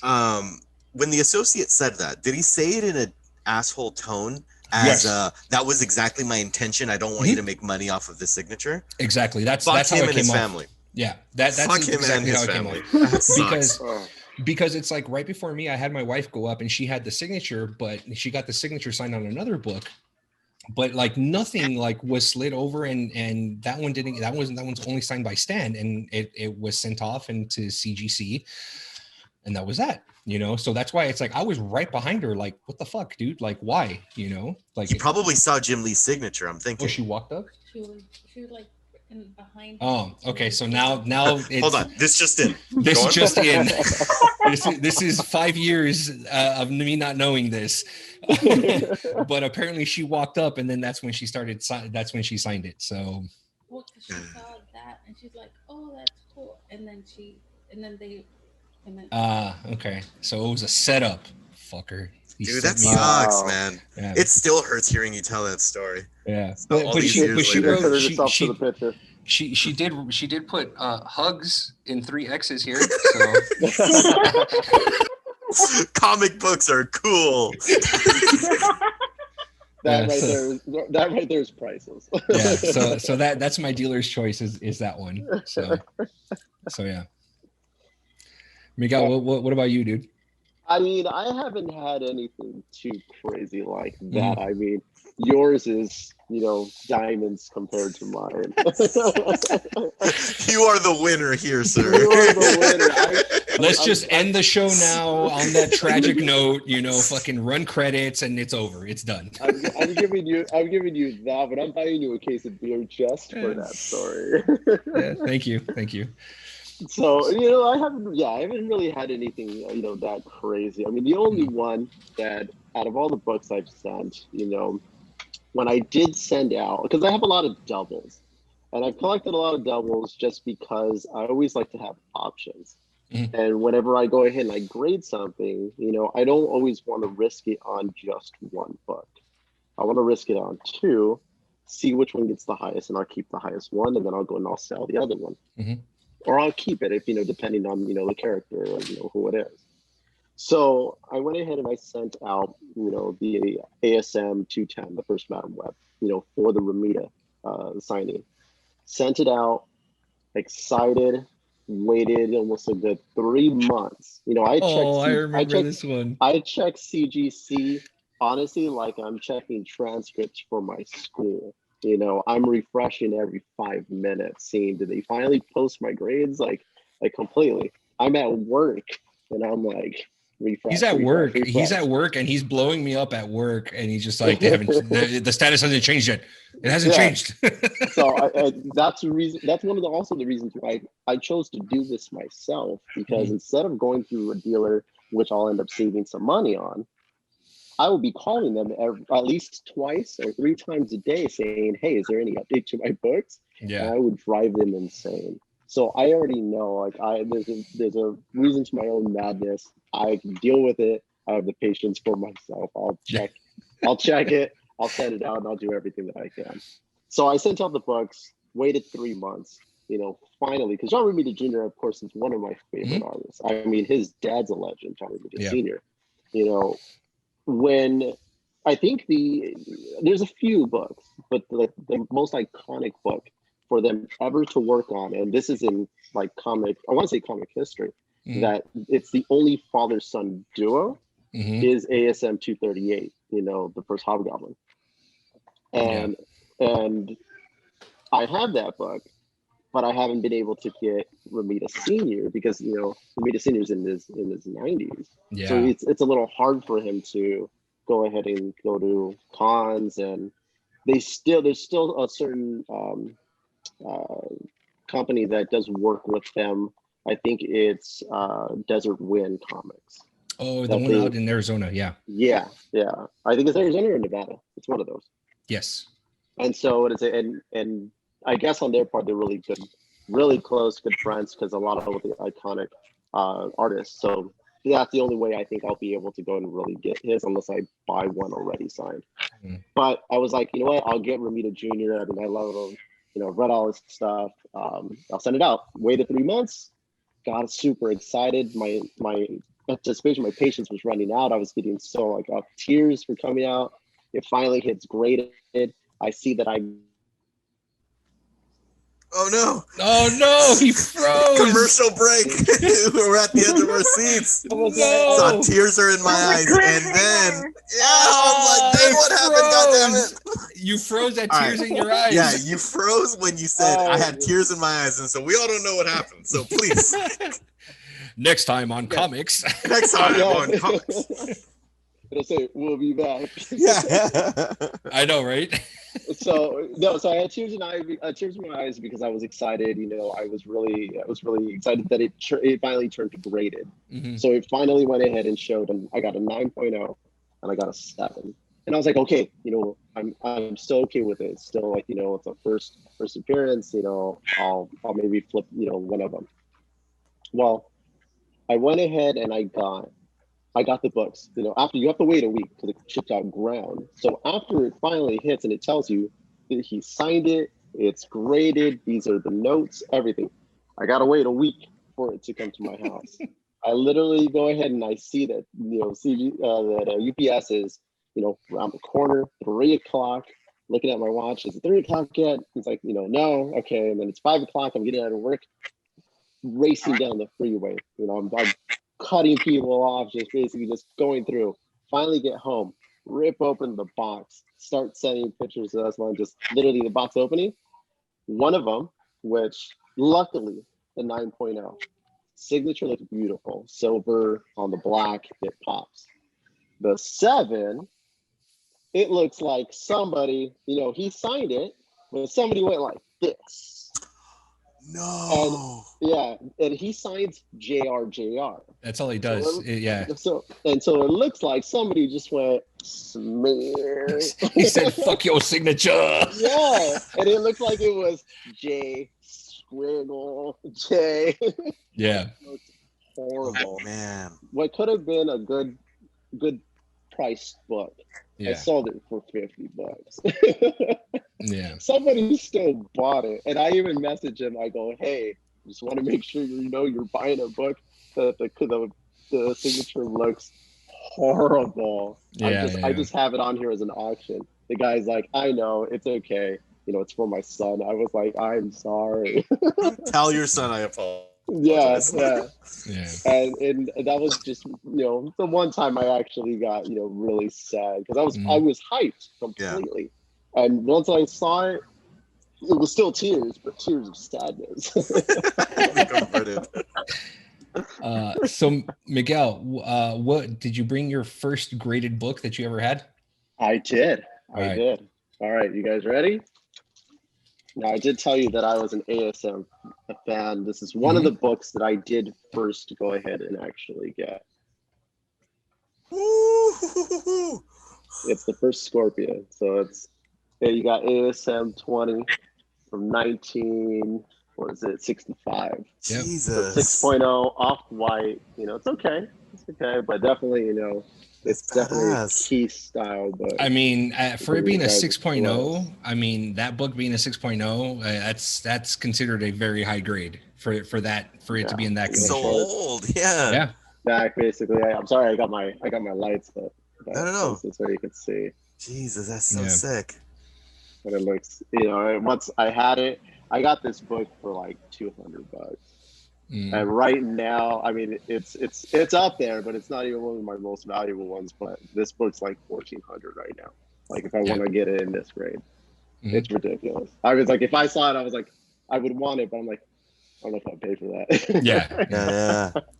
And what's your favorite graded book in your collection?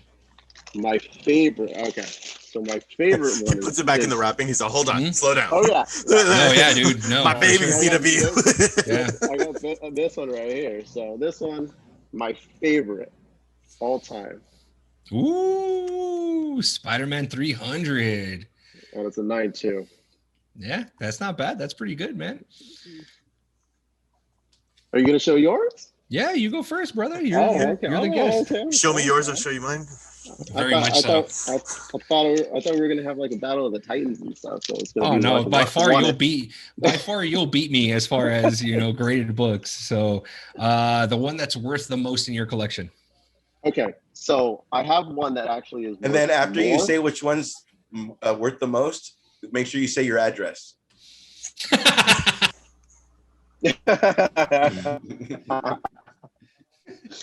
So I actually have books that I don't have graded that are actually worth more than this, but graded slab, the most is actually this one right here. It's the second appearance of the new Class X-Men and the fourth appearance of Wolverine. Yep. And it's signed by Mark Bagley right there. So 7.5. It's about like 2K. Yeah, $2,000 right there. And it's only rising right now just because of everything with all the speculations of X-Men coming to the MCU. Somebody basically was selling like an 8.0 for like 3,500. So this thing's just going to keep going crazy out. Yeah. It's so and cool. then dude, it's nuts. I mean, and then everything that we're seeing in the comic book, genre, first appearance on screen of so and so, the one that's going to go up in price, dude, legit, is going to be She-Hulk #1 and Moon Knight #1. Those two are going to end up skyrocketing once they end up coming, once the series comes out. As far as Loki, with Loki coming out in a couple days, his books, like his solo book, is going to end up rising, you know what I mean? So it's going to be, because they're going to be pulling references from his solo run that he had, so those books are going to end up rising in price. Dude, so it's tough to try to keep up with all this stuff. Okay, and Miguel, you've got the next book. What is it? What do I have written down here? The next must-have book to have graded or signed. Okay, so I did bring the one that I am going to get signed. So do you know which one it is? Oh, dude. I don't. Okay, I'm gonna show you. All right. Oh. That's 120, right. ASM 129, the first appearance of the Punisher. This book has been looked at, and they say, I mean, it's about a 9.4, 9.6. Right now, that's going for about like 10 grand. Wow. Yeah. And I brought this one as a consolation, just as a random. Just as a random. Just as a random, just because it was right next to it. Okay. First appearance of Black Cat, right? The Black Cat, the 9.6. Nice. All right. So this one I got Milgram to sign it. He basically signed it just right there in the black with a fine, pen, and that thing just looks smooth. That looks sharp, dude. That looks real sharp. Yeah. And then what's your dealer's choice? My dealer's choice. Which one was that again? I thought we did the dealer's choice already. Oh, okay. All right. My bad. So my turn. So this is the first book that I ever had graded. This one was the one that I had my wife Diana take in front of me to have signed by Stan Lee. This is a 9.6 Iron Man number 300. Okay, with the embossed covering on here. And you got Stan Lee's signature right over here. I think this one is worth about, it's not worth a lot because it's not a key cover. I think it's probably about $300 if I'm not mistaken. This one. It's still a dope cover though. I was gonna say, it looks fucking gorgeous. I have that one at home. Yeah, my parents don't. Yeah. So. I always enjoyed those embossed covers. Like they just, I don't know what it is, like what's about. I mean, just because they have that almost like that hollow kind of look. Yeah. It just looks really cool. So, and then here, let me try to. And then what was the next one? The next one was the most the most value. Oh, your favorite book graded in your collection. Okay, so my favorite book, it's actually a tie. Okay. It's going to be this one, Superman Unchained, but this is the Comic-Con exclusive. So this one's the one that you were only able to pick up at Comic-Con.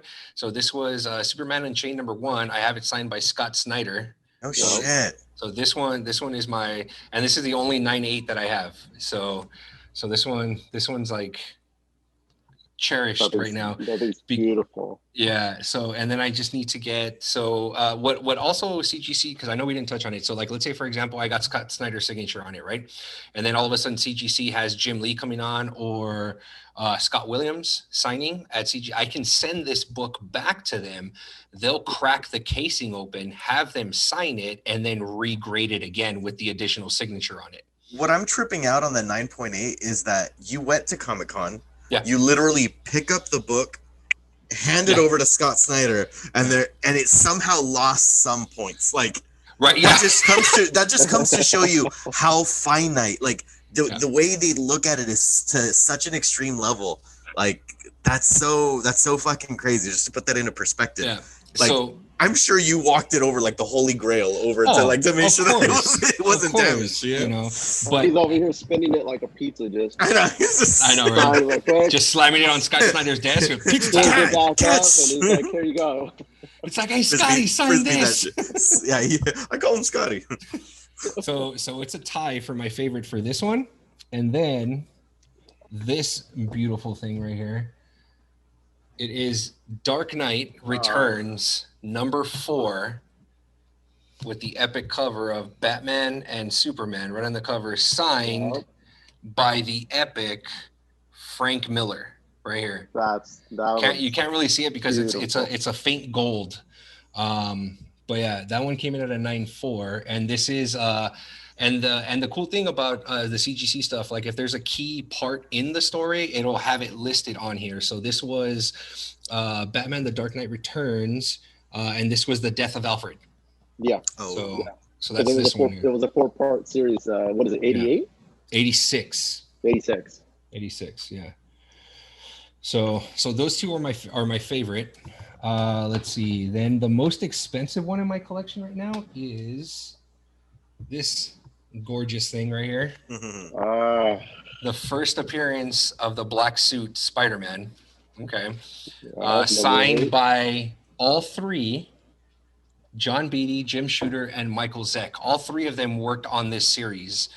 So I've got all three of their signatures on here. So this one, I think, Miguel, correct me if I'm wrong. I think right now this one is worth about $1,500 at a 9.4, if I'm not mistaken. 9.4. That one, I know it's above about a grand. So I want to say like either like 13, 15 around there. Yeah. Because you and me, when we both sent it in together. Yeah. You sent yours, I sent mine. I mean, we basically got the same grade. We both got 9.4s. And so it's the only time I think that all like three like iconic people were basically going to go ahead and just, okay, we'll sign your books. And I was like, what do you mean? And it's just like, okay, here we go. They sign it, and then of course it goes through the whole process. Mm-hmm. Yeah. It's like whenever you come across that, you just gotta bite the bullet and just throw it on the credit card. Yes. No, really. When it comes down to for all you like kids that, at home, listen in. Yeah. Use Put your it on your credit card. Yeah. Get a loan.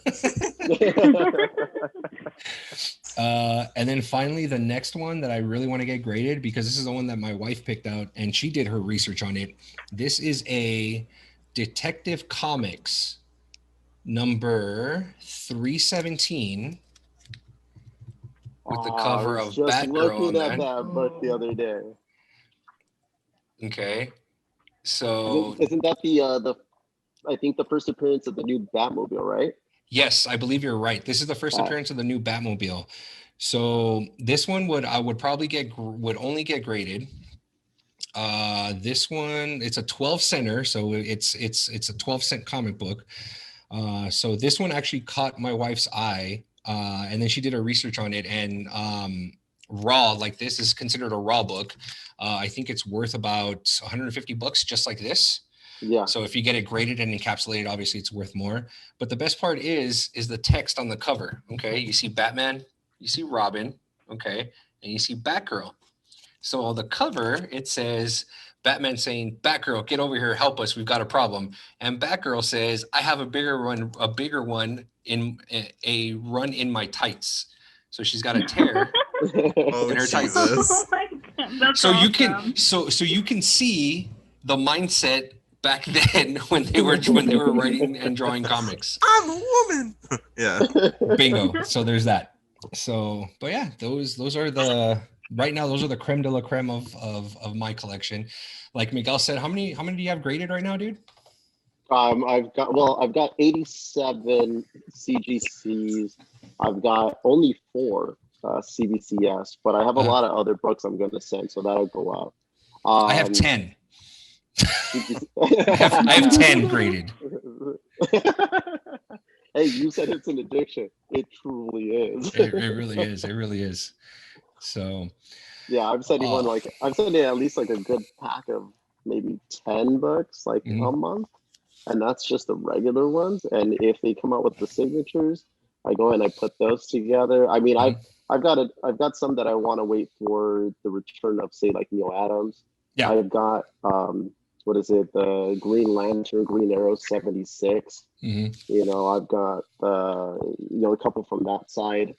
Because those are the 3 that I collect. So I collect the entire runs of Green Lantern, the volume 2, Amazing Spider-Man volume 1, and then also, you know, I do Spawn, but not as much. Yeah.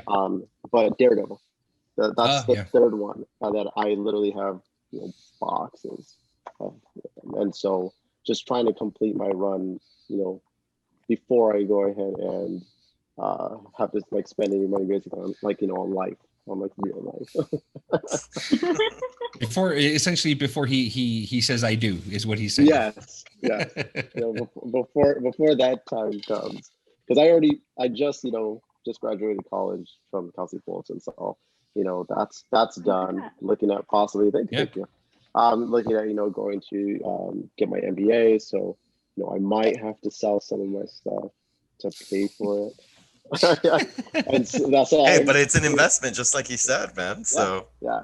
And so, you know, it's kind of looking, and, you know, but that's the thing for me is that, you know, even though I'll be sad partying with it, you know, as long as it's going to somebody else that, you know, appreciated it as much as I did, you know, I, you know, kind of put it on the pedestal that it deserves, you know, that it could go and be looked at, praised. I mean, these are beautiful books. Absolutely. All right, dude. Thank you so Miguel, much. It was everything in my power to not say getting signed by all 3, and I wanted to say Stooges, and I didn't. And then 2, what advice would Miguel, with the experience that you have sending in all this stuff, what advice would you have to the Miguel that says, like, I have a box of comics right upstairs, like, you know what I mean? Like, what advice would you give to that person to say, like, step 1 would be, clearly you guys know your research. So like, where would you say, like me, I have like 7 boxes of comics and like, I have Spawn 1 through 10 and I think I'm badass, where you guys are showing me 1968 fucking Spider-Man.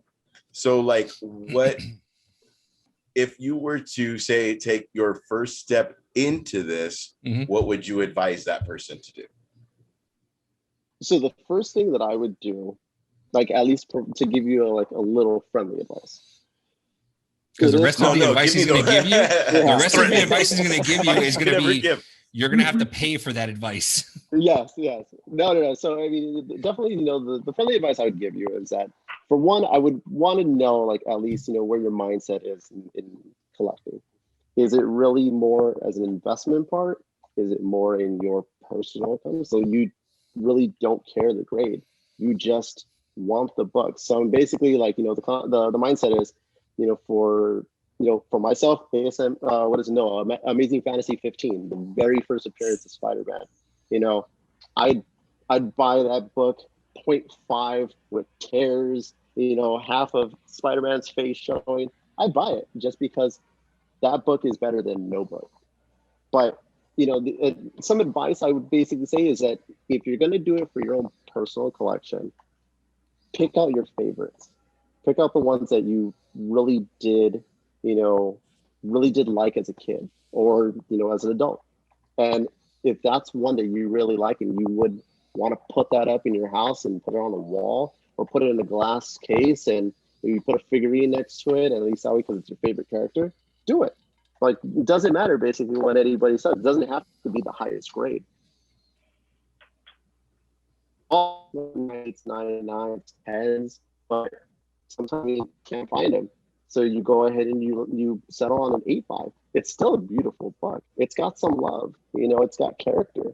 You know, just do basically on that part what you want to do for yourself. Don't worry about what other people say.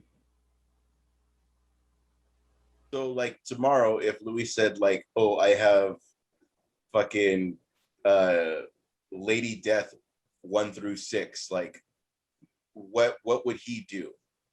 I would say just start with number 1. Any number one is iconic. Instead of like as a collection, you would go like comic book by comic book. Yeah. That's cool. I would say go ahead and issue just by issue. pick out your favorite runs, and just and if you have the number 1, get them graded, because those are going to be the number 1s. They're like the very, very first issue of that entire run where you started. And when you look at it, you're gonna be like, "This is where I started." And you go and you look at the other ones, and it's like eventually, if I want to, yeah, I can get them graded just to protect them. But you also have to know, like, oh, this is where fucking blah blah blah got shot, or this is where, like, you have to know what happened in the comic. You would say.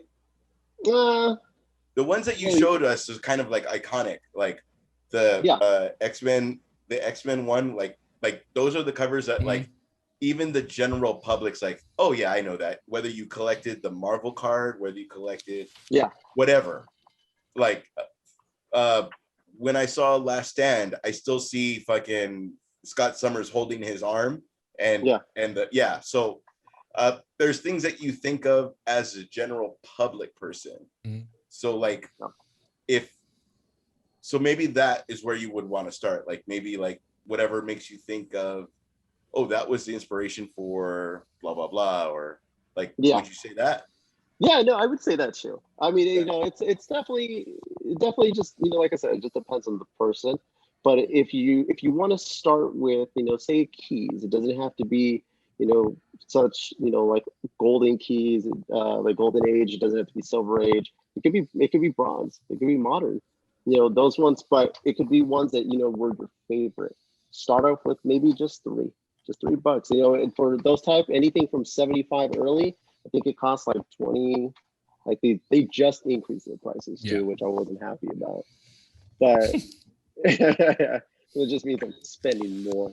But I think it's like 20. I think it's like $22. $22 to go ahead and to like get it graded. It's another like say $20 or maybe less, like $16 to ship it out over there. It's like $10 to get it back. So I mean, you're looking around maybe what, like $100 and something, and at least that way. You should do your research before you even send it, because you don't want to be like, hey, this shit's like $10. Like, oh fuck, I lost money. Yeah. I mean, if you're looking at it at that point of view, I mean, you don't want to go ahead and send just a random issue, like like a back issue, because if you do that, that book like comes back in 9.8, you're super excited, but it's worth $20. Like it costs more to grade. It costs more to grade the book than it is to go ahead and actually have it. Yeah. So it's like, if you're doing it that way, definitely, work on the keys. If you're gonna flip them, at least keep them for a little bit, and then flip them. Wait until movies come out. Wait until speculations come out. Those are the rides. That everybody's riding. Right now, everybody's riding the master. What is it? The Marvel Special Edition 15, the first appearance of Shang-Chi. I have that book. And right now I'm holding on to it. I like it, but I like the money too. So I'm probably gonna sell that one later on. And I have a lot of different like keys, and some of them I get attached to, some of them I don't. I've been trying to get rid of my Miss Marvel number 1s for a while. Nobody wants them. I mean, you might want to wait until the Marvels come out. Once that movie comes out, those might be easier to move. So they might go up. I mean, what is it? I still can't get like at least I'm holding on to it, but still can't get rid of my Marvel Premiere 47, the first Scott Lang. I've got 2 of those, and they're graded. But what is it? Every time I leave them on eBay or I put them up, they sit there for like months. So it's just, it just depends. Depends, on people's choice. It's like what they like, what they don't. Yeah. It's a game. That's all it is. It's really a game, trying to figure it out and see what, what's going to sell, what you're going to keep, things like that. So that's what it's all. Yeah, it's a game, essentially. It's a game we love to play, and we hate it because it costs so much. It's a dangerous game. I'll tell you that much. It is a dangerous game. It's So a very dangerous game. Yep. So that's going to go ahead and wrap it up for this episode. Miguel, thank you so much, man, for coming on. I appreciate your insight. I know a lot of our fans are stoked about it. If you guys have any questions at all about, grading and whatnot, you guys can go ahead and DM us. Or if you guys want to hit up Miguel, Miguel, are you cool with people hitting you up for comic book advice? Yeah, definitely. Where can everybody find you? If anything, I'll go ahead and I'll throw it on. I'll give you you have it. What is it? Just go ahead and just tie it down below. So at least that way we can go ahead and any questions.